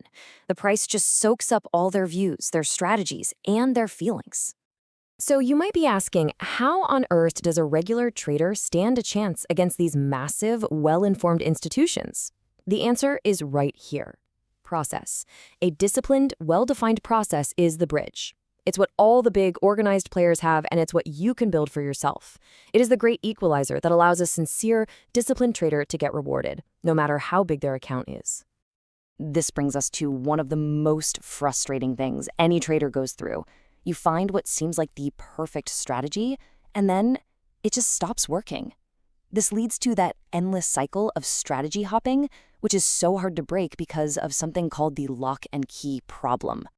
So first things first, we have to accept a fundamental truth about trading. There is no magic wand. No single method, no single strategy works all the time. Every single one of them has a market phase where it performs beautifully and then a phase where it really struggles. The trick is knowing which phase you're in. And here is that exact problem in a nutshell. You find a strategy that's working great. That's your key. But you usually find it during its favorable phase. By the time you get comfortable with it and start to trust it, the market changes its behavior. It changes the lock. Now, if you ditch that key to go find another one, you're just starting the cycle all over again, always one step behind the market. It's a trap. So if we can't just keep chasing new strategies, how do we put all these pieces together? Well, this is where everything we've talked about clicks into place. It's a really powerful framework called the 3M Trading Matrix. The whole framework is built on 3 simple pillars. First is me. This is all about you, your personal psychology, your discipline. Second is your method. That's the strategy you follow and, super important, your conviction in it. And third is the market, the current environment, and whether it's actually favorable for your method. The sweet spot, what we're going to call the trade zone, is right there in the middle, where all 3 of these circles overlap. But what's maybe even more helpful is understanding the zones where things go wrong, because these are the places where so many of us get stuck. So let's quickly break down each one. First up is Zone A, or whipsaw. This is when you're doing everything right. You're being disciplined, you're following your method perfectly. But the market just isn't playing ball. It's in a non-favorable phase. The key here isn't to ditch your method. It's to stay disciplined, manage your risk, and just wait until the market phase shifts back in your favor. Next up is Zone B, emotional trading. And oh man, this one is painful. You know your method, you can clearly see that the market is perfect for it, but you just can't pull the trigger. Fear, greed, something takes over. You have all the knowledge, but you failed to execute. A lot of really smart market experts get stuck right here. And then there's Zone C, no conviction. Here you're being disciplined. The market is trending exactly how you'd want, but you just don't trust your method. You keep switching, you're second guessing, always looking for something better. You might be great at controlling your losses, but you'll never be able to really scale up and perform. And finally, we get to our destination, Zone D, the trade zone. This is the goal. This is where a disciplined me confidently executes a trusted method in a perfectly aligned market. When those 3 things are in sync, you can operate at your absolute best and achieve that consistent success you're looking for. Okay, this brings us to our last big insight, and it's one that completely reframes a really common piece of trading advice. We're always told to keep it simple, but that's often misunderstood. The real goal isn't finding something that's already simple. It's about putting in the work to make it simple for yourself. This is a huge mindset shift. Simple is a relative term, right? What's simple for an expert is super complex for a beginner. So instead of searching for some simple magic wand, your focus should be on taking a method you understand and through your own effort, making it simple for you to execute. So how do you actually do that? Well, it comes down to a 3-step path of sincere effort. First, learn sincerely how markets actually work. Second, practice your chosen method deeply, over and over and over again, until executing it is just second nature. And third, evolve constantly, always refining your process as you get more real-world experience. And that's really the ultimate takeaway here. The market doesn't care about your resources. It rewards sincere effort. This commitment to learning, to practicing, and to evolving, that is your ultimate competitive advantage. It's how a good practitioner can make things simple for themselves and achieve some pretty extraordinary results. So, I'll leave you with this final thought. The price on that screen is identical for every single person on the planet. But the market is different for everyone because the real market, remember, is in your mind. So the question you really need to ask yourself is, what story is it telling you? Have you ever wondered why that super smart market analyst you follow, the one who just seems to nail every big call, might actually be a losing trader? I mean, it doesn't make sense, right? Well, today, we're going to dig into that exact puzzle, the huge gap between being a brilliant analyst and being a profitable trader. Yeah, you've seen them. The experts on TV, the gurus all over social media with their perfect-looking charts and what seems like psychic insights. They look like they have all the answers. So why is it that so many of them really struggle to turn that incredible knowledge into cold, hard, consistent profits? What is the missing piece of the puzzle? Well, the first big hurdle is a psychological one, and we can call it the analyst's trap. And it all starts with this seemingly harmless but actually really destructive obsession. The need to know why. Why is the market moving? Just think about it for a second. Every single time the market makes a big move, what's the first thing you see in the headlines? 3 reasons the market is tanking. 5 reasons why stocks are about to rip higher. The financial media has basically conditioned us to believe that for every market move, there has to be a clear, simple reason. But for a real trader, this constant hunt for reasons, it's usually just noise. This quote just hits the nail on the head. Reasons are almost always slapped on after the fact. The market makes its move, and then you see all the analysts scrambling to find a story that fits the price action. Look, it makes for great TV, but it has almost nothing to do with a disciplined trading process. So here's the key takeaway. Professional trading isn't some crystal ball game. It's not about predicting the future. It's about managing uncertainty. You have to accept, like really accept, that you just don't know what the market is going to do next. And you know what? Embracing that uncertainty, that's the real first step to becoming a trader. Okay, so this brings us to the absolute core distinction we have to make here. We need to get it through our heads that trading and analysis are 2 totally different skill sets. They are not the same job, not even close. So on one side, you have analysis. That's all about knowledge. It's academic. The goal is to forecast what might happen or find reasons why something did happen. It's an intellectual puzzle, right? But then you have trading. And trading is all about execution and discipline. Its only goal is risk management, just following your rules day in and day out, no matter what your opinion is. One is about thinking, the other is about doing. And listen, if you take away just one thing today, let it be this. They are separate activities. You could be a world-class, Nobel Prize-winning analyst, but if you can't execute with discipline, you will fail as a trader. On the flip side, you can have a super simple, almost basic analytical method, but if you execute it flawlessly, you can be wildly successful. So, how do we actually apply this to ourselves? How do we figure out where we are on this spectrum? Well, there's a fantastic little tool for this called the Process and Method Matrix. It's a really simple framework that helps you pinpoint exactly where you might be going wrong. Now, before I even show you the whole thing, let's talk about the place where most people get stuck. It's quadrant 4. This is where you find people with a great method. I mean, they're brilliant analysts. They know their charts inside and out. They understand the macro picture, but they have no process. No hard and fast, non-negotiable rules for how they execute, how they manage risk, how they size their positions. And here it is, the full matrix. You can see quadrant 3 is just pure gambling. No method, no process, just clicking buttons. Quadrant 1, you've got a process, but your method is junk, which is kind of like having a great recipe for a terrible dish. Quadrant 4, like we said, is the analyst trap. But quadrant 2, that's the goal. That's the promised land. That is where a solid analytical method meets a rock-solid disciplined process. That's where consistency lives. Now, making that jump into quadrant 2, it's not just about, writing down a few rules on a sticky note and calling it a day. No, this requires a deep, fundamental shift in your psychology. You have to master your own mind before you can even dream of mastering the markets. The legendary trading coach Mark Douglas just nailed this perfectly when he said, we have to be rigid in our rules and flexible in our expectations. So what does that actually mean? It means your rules, your process for when to get in, when to get out, where to put your stop, that stuff has to be set in stone. It doesn't bend. But your expectations, your opinion on what the market should do, that has to be like water. The market is always right. If it proves your idea wrong, you're out. No questions, no ego. Here's a really powerful way to think about this. Picture a bank cashier. They handle thousands, maybe millions of dollars every single day. Do they get on emotional when a huge pile of cash lands on their counter? Of course not. It's not their money. To them, it's just numbers they need to process correctly. That is exactly how a trader has to view their P&L while a trade is open. You're just a cashier. Your job is to execute your process perfectly. The money? That's just a byproduct of doing your job well.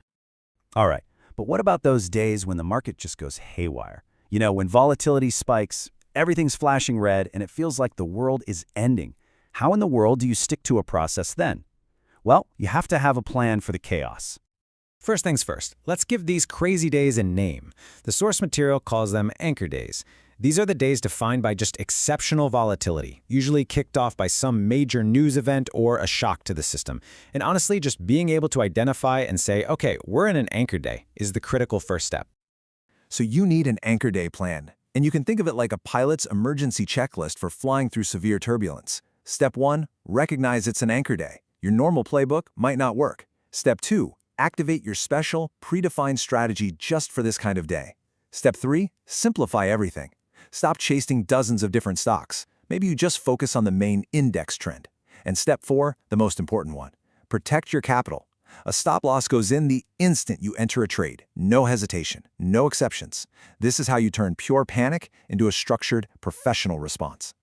And this brings us to maybe the most important mindset shift of all. It's about your core motivation. So many of us are obsessed with a number, a profit target. I need to make X amount of money. But this quote challenges us to divert that desire, because the goal isn't really the number itself. See, the real goal is to change your identity. It's not about hitting one specific target and then you're done.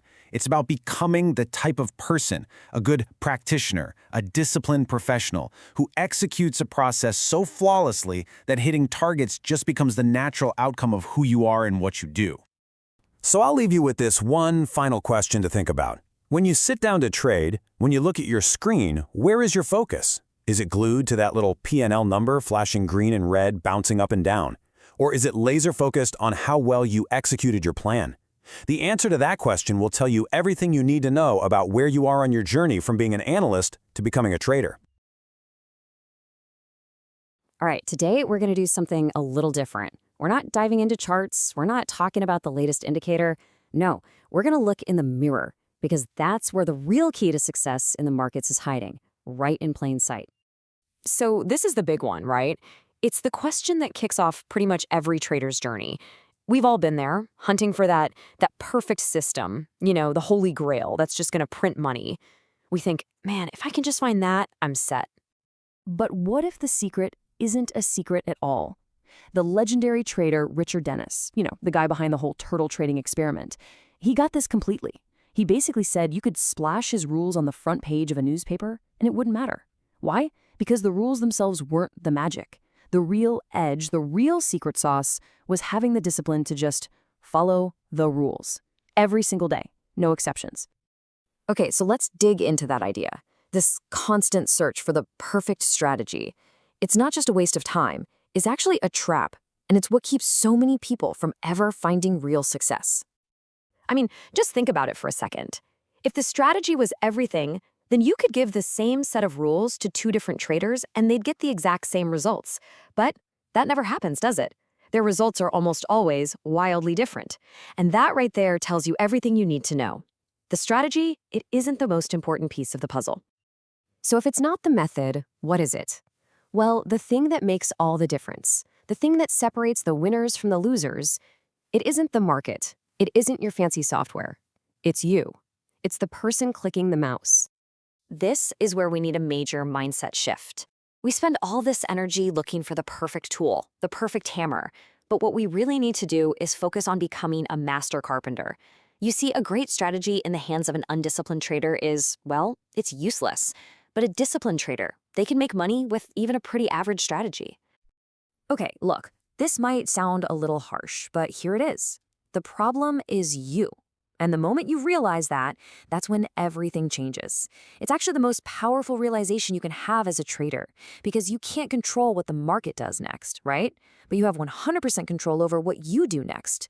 Your own actions, your own reactions, that's your domain. So how do you start? It begins with what I'd call radical self-awareness. You have to become your own analyst. Start watching yourself like you're studying a subject. When you place a trade, what's going through your head? When you see that P&L screen flash red or green, how do you really feel? Be honest. Keep a journal, but don't just write down your trades. Write down your feelings. Was I feeling greedy here? Did I take that trade out of boredom? Did I break my rules because I got cocky after a few wins? You have to study your own tendencies like an outsider. That's the data that matters. All right, once you start that process of self-analysis, you begin to build the single most important trait a trader can have, discipline. And here's the thing. Real discipline isn't about gritting your teeth and using willpower. It's something that grows out of a much deeper foundation. See, you can't just decide to be disciplined. It doesn't work. True discipline comes from genuine, unshakable conviction in what you're doing. And how do you get that conviction? You earn it. You have to do the homework. You study the data. You look at countless examples of your strategy in action. And then you practice and you verify it. You prove to yourself beyond a shadow of a doubt that your system has a real edge over the long haul. And this image here really nails that flow. You start with knowledge, an idea, but an idea is just an idea. You have to run it through a solid, defined process. The back testing, the verification. Only then can it become consistent practice. Without that middle step, that process, all that knowledge is just a fun fact. It's not a money-making edge. And this really is the million-dollar question, isn't it? When the chips are down, can you stick to your plan? It's easy to be disciplined when everything is going your way. But what happens when you hit a losing streak? 5 losses, 6, 7 in a row. Are you still going to follow the rules? That moment right there is the true test. It's where your conviction is either real or it's not. It's what separates the pros from the amateurs. Okay, so let's say you've done all this hard work. You've got your method. You believe in it. You're disciplined. And then you see it, a new strategy on YouTube or in a book. It looks amazing. It sounds incredible. The shiny new object. What now? Do you jump ship? Well, believe it or not, this is actually a good problem to have. It's a sign that you're evolving. It means you're thinking like a professional, always looking for an edge, instead of just trading on a whim. The danger isn't the new idea itself. The danger is throwing away something that works without having a proper process to evaluate the new thing. You've leveled up from random trading to a more sophisticated challenge. So instead of just jumping from one strategy to the next, that's called strategy hopping, a disciplined trader has a system for this too. You can test out that new idea, but do it in a small, separate account. See if you can mix and match. Maybe you like your entry rules, but this new method has a better way to manage risk. The point is to identify the tools you are most comfortable with. You're not trying to become some other trader. You're trying to build a system that is uniquely yours, one that fits your personality. Because at the end of the day, if you can't comfortably execute a strategy, it doesn't matter how great it looks on paper. It's worthless to you. In all of this whole journey, it leads us to the core truth, the biggest and most important idea we're talking about today. Here is it. The real battle in trading isn't you versus the market. It's not you versus some big hedge fund or a fancy algorithm. The real battle is you versus you. It's you against your own impatience, your own fear, your own greed. If you can win that battle, the one inside your own head, then dealing with the market becomes a whole lot simpler. I love this because it completely reframes how you should think about trading. We tend to think the market is the input and our P&L is the output. But that's wrong. The market just is. It does what it does. You are the input. Your choices, your discipline, your emotional control, that's the stuff you feed into the system. And if you change that input, guess what? The output is guaranteed to change. So how do we actually do this? How do we keep our cool when things get crazy? Well, here's a really simple but incredibly powerful mantra. Just 4 words to remember. This little phrase is like the ultimate cure for FOMO, the fear of missing out, and for despair. Did you miss a perfect setup? So what? The market opens tomorrow. Did you have an absolutely awful red day? It's done. The market opens tomorrow with a brand new set of opportunities. This reminds you that your job is to focus on your process, on executing well, not on the result of any one single day. And that really brings us to the final question for you. Are you ready to stop fighting the market and start working on yourself? Are you ready to shift your focus from finding the perfect system out there to building the perfect trader in here? Because that right there is the real work, and it's the only path to becoming the trader you know you can be. Welcome to The Explainer. Today, we're going to unpack a really powerful way to think about, well, not just the market, but the most complicated piece of the whole puzzle, you. We're going to actually map out what's going on inside your head when you're making those big decisions, and I'll show you how you can go from being a passenger to being the one in the driver's seat. All right, let's just dive right in. Be honest, have you ever been there? You've got this perfect, rock-solid plan, you did all the homework, but then when the pressure's on and your money's on the line, boom, you panic sell way too early, or maybe you get greedy and hold on way too long. Your whole strategy just evaporates. What is going on there? Why does that keep happening? Well, it's because the biggest enemy in trading, it's not some crazy market swing or a bad tip you got. Nope. It's the invisible war happening inside our own heads. All these different parts of you are pulling in different directions, and that internal battle, that's the real reason our best-laid plans just completely fall apart when the pressure is on. So here's the key thing to get. This stress and confusion you feel, it's not random. It's not some personal failing, It's actually a predictable clash between these different parts of you. And the best part, it's something you can actually understand. You can map it out. And once you can see it, you can start to manage it. So how do we build this map? Well, believe it or not, we're going to look to an ancient text, the Bhagavad Gita. It talks about these 3 core qualities that make up our nature. Now, just for our purposes here, let's call them heaven, earth, and hell. And each one of these represents a totally different engine driving how we think and act. Okay, look at this. What I find so cool here is how neatly it lays everything out. See that clear line from the drive to the result. Heaven is all about that curiosity, right? And where does it lead? To growth. Earth is that fiery ambition, but notice what it often leads to: distress, disappointment. And hell, that's just pure laziness, which, always ends in frustration. This isn't a mystery. It's basically a cause and effect flowchart for what's happening inside our heads. Now, nobody is 100% one of these things. It's not like that. We're all a mix, a cocktail of heaven, earth, and hell. But, and this is the important part, one of them is usually the dominant ingredient in our personality. And that's what shapes our default settings, especially when we're under the gun and have to make a tough call. Okay, so this is all really interesting philosophical stuff, right? But what does it have to do with trading today in the real world? Let's bring this down from the clouds and see what these qualities actually look like when you're staring at the charts. And this just nails the core conflict, doesn't it? On the left, you've got the heaven trader. They're all about the process, staying disciplined, learning. They're cool as a cucumber. But on the right, that's the earth trader. They're all emotion, totally fixated on the P&L screen. They want to win, and they want to win now. And because of that, when the market doesn't do what they want, they're the first ones to get frustrated and make a really dumb, costly mistake. And then you have hell. In the trading world, this is basically the voice of get rich quick. It's that little whisper in your ear that says, come on, all this research and process stuff is for suckers. Let's just throw some money at something, get lucky, and we're done. It's the ultimate shortcut, the path of pure laziness that avoids all the hard work that mastery actually demands. Wow. Think about that for a second. Interestingly, hell seems heaven. I mean, that is so true, isn't it? That path of taking the easy way out, of just gambling. It feels so good, so liberating in the moment. It feels like the smart move. But it's a total trap. And it's a trap that leads straight to going nowhere, fast. So what's the solution here? Are we supposed to just get rid of our passion or ambition? No, not at all. The goal isn't to become some kind of robot. The goal is to become the manager of this inner team, to see these qualities for what they are, resources, and to learn how to make them work for you instead of constantly letting them work against you. All right, so here's a real actionable plan. 4 simple steps. First, just watch yourself. No judgment, just observe. What are your thoughts? How do you react? Step 2, start putting a name to it. Oh, that was my earth side kicking in. Yep, that's hell talking. Third, once you can name it, you can start to manage it. You can use that passion, but balance it with knowledge. And finally, and this is probably the most important one, when you fail, when you lose, you have a choice. Do you go to heaven and try to learn from it, or do you go to hell and just distract yourself? That choice is everything. Because when it comes right down to it, your ultimate strategy isn't some secret indicator or a system you can buy online. The final frontier, the real edge, is knowing yourself.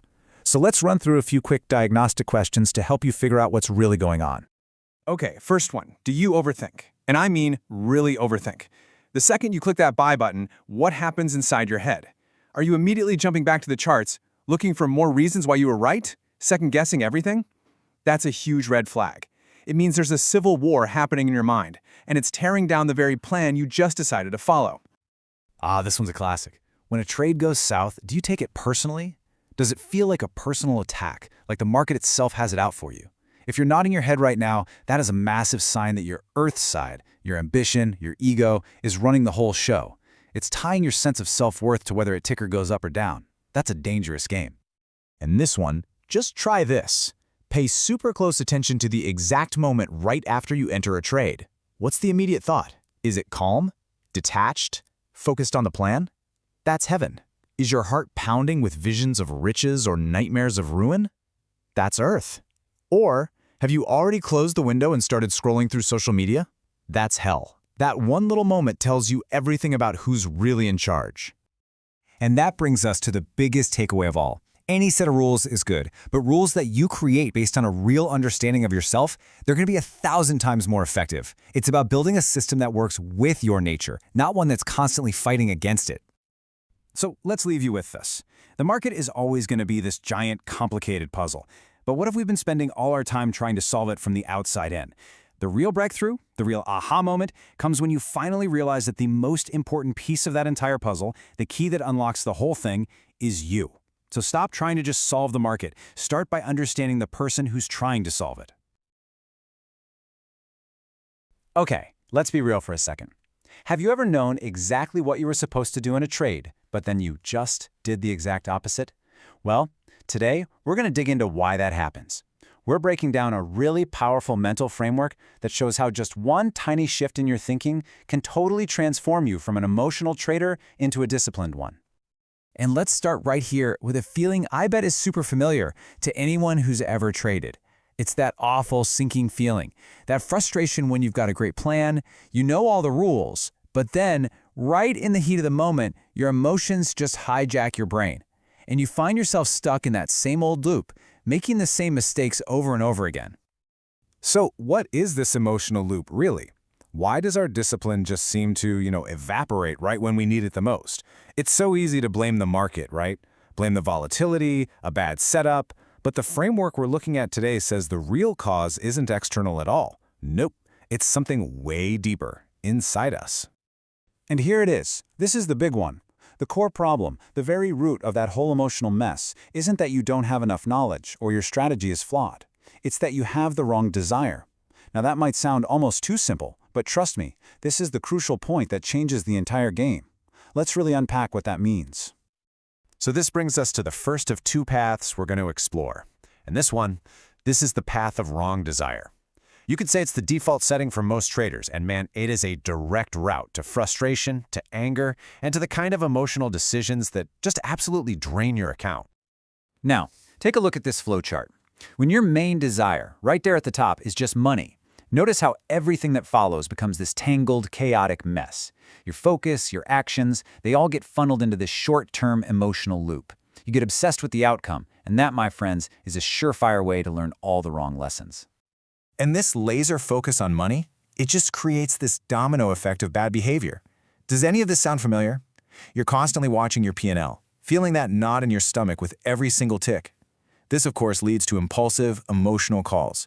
And when a trade goes against you, the desire for money twists into anger, which leads straight to the dreaded revenge trade, which we all know is the fastest way to wreck your account.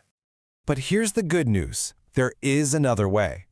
Let's check out how a really simple shift can build a completely different and way more powerful mindset. This is the path of right desire, and it all kicks off by changing your ultimate goal. All right, now look at how this flowchart just changes everything. At the top, the desire isn't money anymore, it's growth. And all of a sudden, your focus and your actions are all pointed toward a long-term approach, toward practice and improvement. And check out where money is in this diagram. It's way down at the very bottom. It becomes a natural byproduct of a good process. It's not the goal itself anymore. And when you put them side by side like this, the difference is just wow. Look at the left side. That's the wrong desire path. It's reactive, emotional, a short-term cycle of pain. Now look at the right desire path. It's proactive, it's process-focused, and it's built for the long haul. I mean, one is basically a recipe for burnout. The other is a sustainable path to actually getting good at this. So what's the real power here? What's the secret sauce in this shift? It's that you get to completely redefine what success and failure mean, but on your own terms. You literally take back control from the crazy, unpredictable whims of the market. So let's redefine success right now. In this new way of thinking, a successful trade is not one that makes money. A successful trade is one where you followed your plan with discipline. That's it, period. Whether it was a winner or a loser is totally irrelevant to the success of your action, which, by the way, is the only thing you can actually control. And this is where it gets really mind-bending. A failure is no longer a losing trade. A failure is an undisciplined trade. Think about that for a second.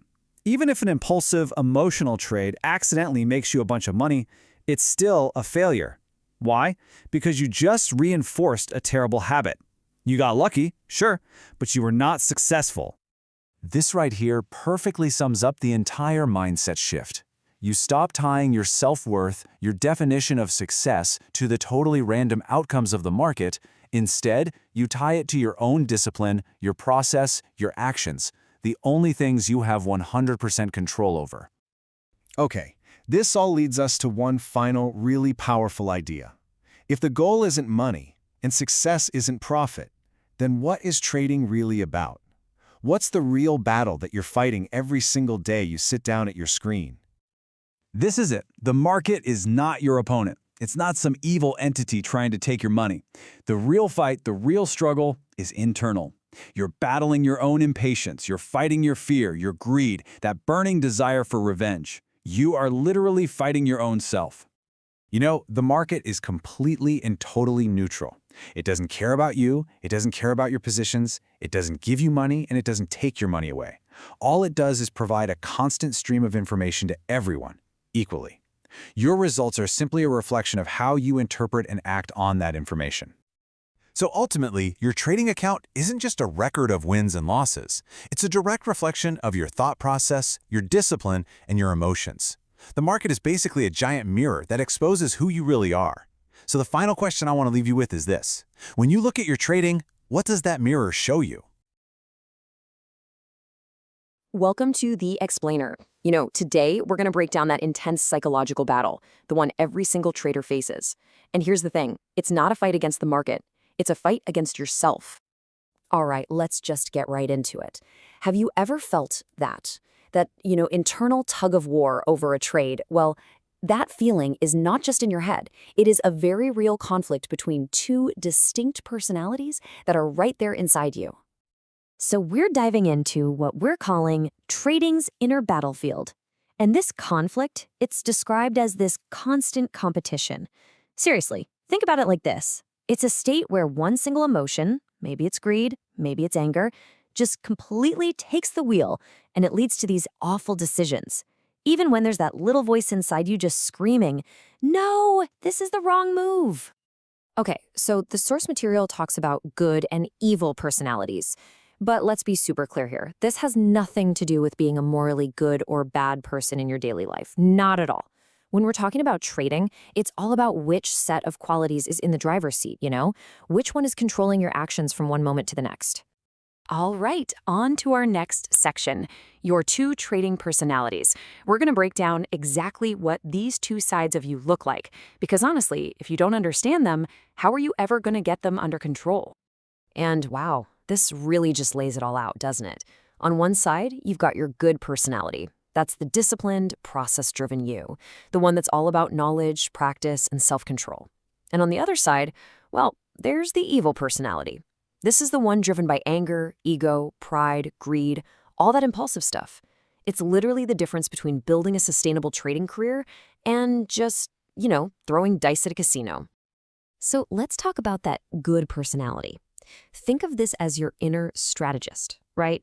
This is the part of you that absolutely thrives on having a solid plan and this is the important part, actually sticking to it. It's basically your built-in defense system against all those emotional impulses and that kind of chaotic decision-making. And then there's the evil personality. This is your inner saboteur. Oh yeah, this side of you just loves the thrill of the gamble, doesn't it? It's the one that gets you into all sorts of harmful trading by just cranking up the volume on emotions, like that blinding anger after a loss or that crazy greed after a big win. It's the one pushing your finger toward that one impulsive click you just know you're going to regret later. Okay, next up, when evil wins. So what happens when this evil personality actually takes control? And more importantly, what happens when it gets lucky, when it's actually rewarded for making a terrible, impulsive decision? And this, right here, is where things get really, really dangerous. It's when you get a win from breaking your own rules. See, that doesn't teach you a lesson, does it? No. It does the opposite. It reinforces the exact behavior that's eventually going to destroy your account. You're literally, as it says here, feeding the beast, and it just gets stronger. And you can see how this just spirals downward, right? It starts with a few impulsive trades, a little bit of gambling, but then that belief that the wrong way is the right way gets stronger. And in the most extreme cases, this mindset, it can lead to stuff that harms a lot of other people. We're talking market manipulation, even Ponzi schemes, all of it fueled by this insane arrogance, this idea that you are somehow above the rules. And this is such a crucial point. No matter what it looks like on the outside, the big wins, the bragging, the source material is clear. The internal state of a person trading this way is just constant, immeasurable anxiety. They might look successful, but they are never, ever at peace. Okay, so that all sounds pretty bleak, I know. Which brings us to a more practical part. The junk monk method. This is about how you can actually fight back. How do you deal with these destructive impulses in a way that actually works? And here we have a really cool, tangible method. The whole idea isn't to pretend you don't have emotions, because you do. It's to process them. So first, you create a junk document. This is where you dump everything, all the anger, the frustration. You just write it all down, save it, and here's the key, never open it again. At the same time, you create a monk document. And in this one, you write down what you learned from that whole mess. You format it as do's and don'ts for the future, so the next time a similar situation pops up, you don't have to rely on memory. You just open the monk file and remind yourself exactly what to do. I just think this is such a great way to think about it. The junk folder, that's your listener. It's the place you can just vent and get it all out, no judgment. But the monk folder, that becomes your teacher.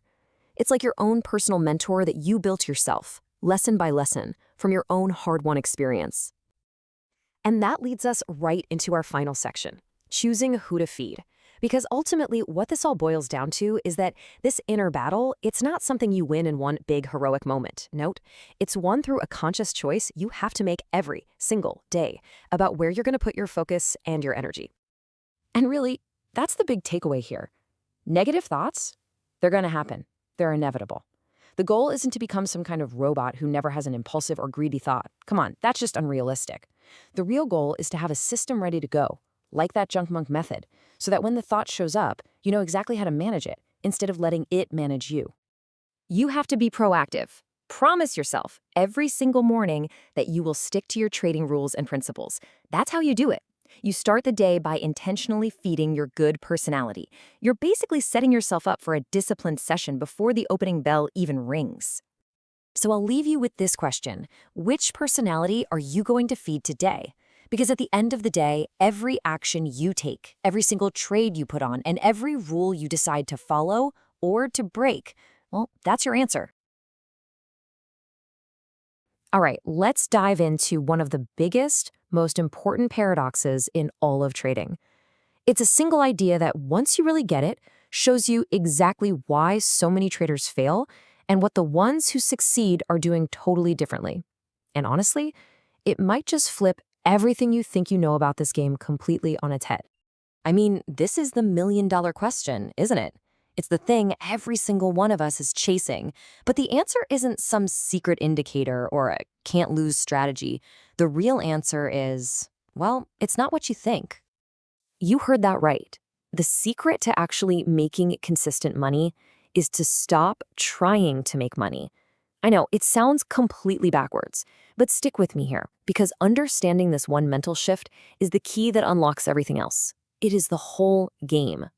So this isn't just some clever little saying. This is what we call the trader's paradox. The moment your main focus becomes the money, the profit, the outcome, you're not just getting distracted. You are literally setting yourself up for failure. Let's dig into exactly why that happens. I mean, this quote from our source material just nails it. When you're chasing the money, you're activating all these destructive emotions: pride, fear, greed, and they completely cloud your judgment. You end up making terrible decisions because you're playing defense, trying not to lose, instead of playing offense. This focus on the money, the outcome, it creates something we can call the outcome-driven trap. It's a terrible mindset where every single trade feels like a test of your intelligence and your self-worth. And it's usually fueled by 4 really powerful emotions that I bet you'll recognize. First up, you've got pride. You know, that need to be right, that burning desire to prove you're smarter than the market. Pride is what makes you hold on to a losing trade way too long, hoping it'll come back, just so you don't have to admit you were wrong. And then, of course, there's greed. That little voice that says more, more, more. It's what pushes you to take on way too much risk, to use too much leverage, all because you're chasing that one massive payday instead of following a solid plan. And oh boy, fear. The fear of taking a loss, the fear of a drawdown, it just paralyzes you, doesn't it? It makes you second-guess your own strategy, or it causes you to bail out of a perfectly good trade at the first little wobble. And finally, the big one, FOMO, the fear of missing out. You see some stock just taking off and you can't stand it. You jump in, completely abandoning your plan just because you're terrified of missing out on easy money. It's a classic sign you're in the trap. This quote just wraps it all up so perfectly. The source calls this whole thing an endless race, having no destination. And that's exactly what it is. Because the second you're trading to prove something, you've already lost. The market does not care about you or your ego. And the fallout from this mindset? Oh, it's brutal. You start chasing the quick dopamine hit of a win instead of a solid strategy. You take these wild, blind risks like adding to a losing position. Your ego makes you stubborn and rigid, so you can't adapt. And here's the worst part.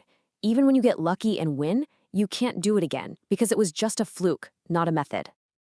Okay, so if focusing on the outcome is a trap, what in the world are you supposed to do instead? The answer is to completely change the rules of the game. You have to redefine your purpose. Your goal is no longer the outcome. Your goal is the process itself. So what do we even mean by a process? Think about it like brushing your teeth. You don't consciously think, okay, now I will pick up the toothbrush. Now I will apply the paste. You just do it. It's a habit. A trading process is the same thing. A set of rules and routines that you practice so much, they become second nature. That's what lets you act clearly and calmly when the pressure is on. And just look at the difference in mindset. It's night and day. The outcome-driven trader asks, did I make money? For them, a drawdown is a personal failure. But the process-driven trader, they ask a totally different question. Did I follow my plan? They see a drawdown as just a cost of doing business. Their real purpose isn't just to make money, it's to become a master practitioner of their craft. And this right here, this is the most important part. Every single time you follow your rules, every time you execute your plan perfectly, every time you manage your risk the way you're supposed to, that is a success. That's the win, no matter what the P&L on that one trade says. You're building the habit of excellence. Okay, to really understand this level of focus, there's this incredible story from the ancient Indian epic, the Mahabharata. It perfectly illustrates a concept that we're going to call Arjuna focus. So the scene is this. A master archer named Dronacharya sets up a test for his students. The test seems pretty simple. Hit the eye of a small wooden bird way up in a tree. So the master asks each student, one by one, what do you see? And they all give these broad answers like, I see the tree, the branches, the leaves, the sky. But then he gets to his star pupil, Arjuna. He asks him the same question, what do you see? And Arjuna's answer is different. All he says is, the bird's eye. For him, nothing else even exists. Now, the obvious takeaway here is, wow, that guy was just super goal-oriented, right? But is that really the lesson? Was his focus truly on the outcome, on the goal? And here's the incredible insight. No, he wasn't actually thinking about hitting the target. He was so completely absorbed in the process of archery, his stance, his breath, his grip, the feel of the bowstring. He was so immersed in his craft that hitting the target was just the natural, inevitable result. It was a side effect of his perfect process. So the question for us is, how do we develop that same kind of Arjuna-like focus in our own trading? Well, it all starts by making the process a real, tangible, daily habit. It's about actually becoming a good practitioner. And here's a super simple routine you can start with. Before the market even opens, spend just 5 minutes reading your trading plan or some motivational principles to get your head in the right space. Then, take another 5 to just center yourself, breathing, meditating, whatever works. After the market closes, spend 10 minutes journaling. Not about your profits, but about how well you followed your process. And this is the big one. Spend real time every single day practicing and refining your skills. That's how you turn words on a page into a deeply ingrained habit. And that brings us right back to the beginning. We're all told money doesn't grow on trees, right? Well, in trading, it kind of does. It grows as the fruit of a well-cared-for process. When you stop obsessing over grabbing the fruit and instead focus all your energy on nurturing the tree, your skills, your discipline, your mindset, the rewards will just naturally come. So, I'll leave you with this one question. Ask it to yourself every day when you sit down to trade. When you look at the charts, what do you see? Do you see dollar signs in your ego and fear and greed? Or do you see the bird's eye? Do you see the next opportunity to just perfectly execute your process? Your answer to that question will define your entire journey. Are you just tired of the emotional roller coaster of trading? Well, in this explainer, we're going to break down a framework that's all about helping you move beyond just chasing wins and losses. We're going to explore a path to becoming not just a profitable trader, but get this, a peaceful and professional one. All right, so let's just start with the most basic question this whole framework asks. Are you actually happy with your trading? I mean, really think about it. If your answer is yes, that's awesome. But look, for a lot of traders, the answer is no. And that's a huge sign that something needs fixing. What this whole idea suggests is that the problem probably isn't your strategy, it's where you're putting your focus. So this really gets to the heart of the matter, this central conflict that pretty much every trader goes through. It's the money-driven approach versus the principle-driven approach. So the question is, which one are you? Are you constantly chasing that immediate P&L, the profit or loss? Or are you focused on building a solid, repeatable process, no matter what happens on any one trade? So how do you even know which approach you're using day to day? Well, this framework gives us a powerful way to think about it. 3 different modes of trading. As we go through these, try to be honest with yourself and see which one really sounds like you when you're in the market. Let's dive in. Okay, first up, we've got heaven mode. Now, this isn't about being some perfect, flawless trader. Not at all. It's about being a pro. When you're in this mode, you're calm, you're composed, your whole focus is just on executing your process, period. And that self-control you have, it comes from being detached from the outcome of any single trade. And that's what lets you conquer fear. All right, next up is Earth mode. And let me tell you, according to this framework, this is where most traders live. The focus here is 100% on making money. And what does that lead to? Well, it leads to emotional decisions, right? You're always chasing that short-term hit of a win, and it leaves you in that all too familiar state of confusion, just getting thrown around by every up and down in your account. And then there's hell mode. This is, frankly, a state of total delusion. We're talking pure speculative gambling, acting out of fear and just daydreaming about that one big score. But you know what the most dangerous part is? It's that in this mode, your whole understanding gets flipped upside down.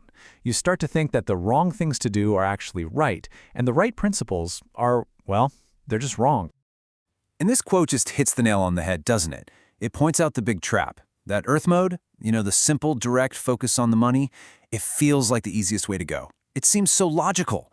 But that's exactly the path that, in the end, leads to all the frustration, the burnout, and those wildly inconsistent results we all hate. Okay, so we've got these 3 modes we can operate from.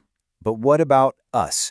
How does our own personality type fit into all of this? Well, this framework breaks it down into 4 general trader personalities to help you figure out your own natural tendencies. So check this out. We've got 4 main personality types here: smart, creative, dynamic, and careful. Now just pick one and follow it across. Let's take the dynamic trader. In heaven mode, that person is a courageous explorer, right? Awesome. But when they slip into earth mode, that same quality turns into aggressive, maybe even reckless, risk-taking. And in hell mode, whoa, it just becomes pure gambling and total confusion. And that is the key takeaway here. Your personality isn't good or bad. It's the mode you're in that changes everything. And this leads to such a crucial point. You can have the best, most proven trading system in the world, but if your internal state, your mode, isn't aligned with it, you're still going to fail. You know that endless hunt for the perfect system, the one that's going to solve all your problems? Well, the argument here is that it's just a huge distraction from the real work, which has to be done on the inside. All right, so let's get practical. How do we actually make this shift? How do you go from that amateur money-chasing mindset to a professional, principle-driven one? Let's talk about the path to consistency.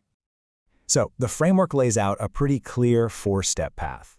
Step 1 is all about self-awareness. You have to recognize which mode you slip into most often. Then, you got to do the hard work, overcome those really destructive hell mode habits. The third step is super interesting. It's about taking that ambition, that earth mode drive for money, and redirecting it toward real long-term success. And finally, you build your foundation. You define the core principles that are going to guide every single thing you do. And this is the result of that whole transformation. It's like night and day. You move away from what we can call usual trading, that chaotic, stressful, emotional mess, and you move into professional trading, where you're calm, you're focused, you're just building brick by brick. It's a huge shift from being controlled by your emotions to being in control of your process. Okay, this next idea might be the biggest and most important shift in perspective in this entire framework. It's all about redefining your ultimate goal. And trust me, it's probably not what you think it is. So what is the goal? It's right here. The purpose is to become good at it. That is the goal. That's it. It's not about hitting a certain dollar amount or some crazy percentage return. The real sustainable goal is just to get good at the craft of trading. When you make mastery your focus, the money just becomes a natural byproduct of your skill, instead of being the thing that causes all your stress. I mean, think about it. Success is proportional to the amount you practice your craft. And you can see it here. We have one person just endlessly running, chasing, and the other, they're still. They're immersed in the process. Great artists don't spend all their time chasing awards. They stay in their studio and create art. And the argument here is that great traders have to learn to do the same thing. Don't run after the money. Learn to stay still in your process. And ultimately, this is what you're really aiming for. True success is defined as a noiseless state of mind. What does that mean? It's that peaceful feeling you get when you accept what you have, right here, right now, while still being completely involved in your craft. It's that perfect balance of contentment and dedication. So I'll leave you with the one big question that this whole thing leads to. The one who stays is successful. So, are you running, or are you staying still? Are your actions all about chasing the next win, the next outcome? Or are you learning to stay put, to find real success and peace by just mastering the process? It's a big question, and the choice is all yours.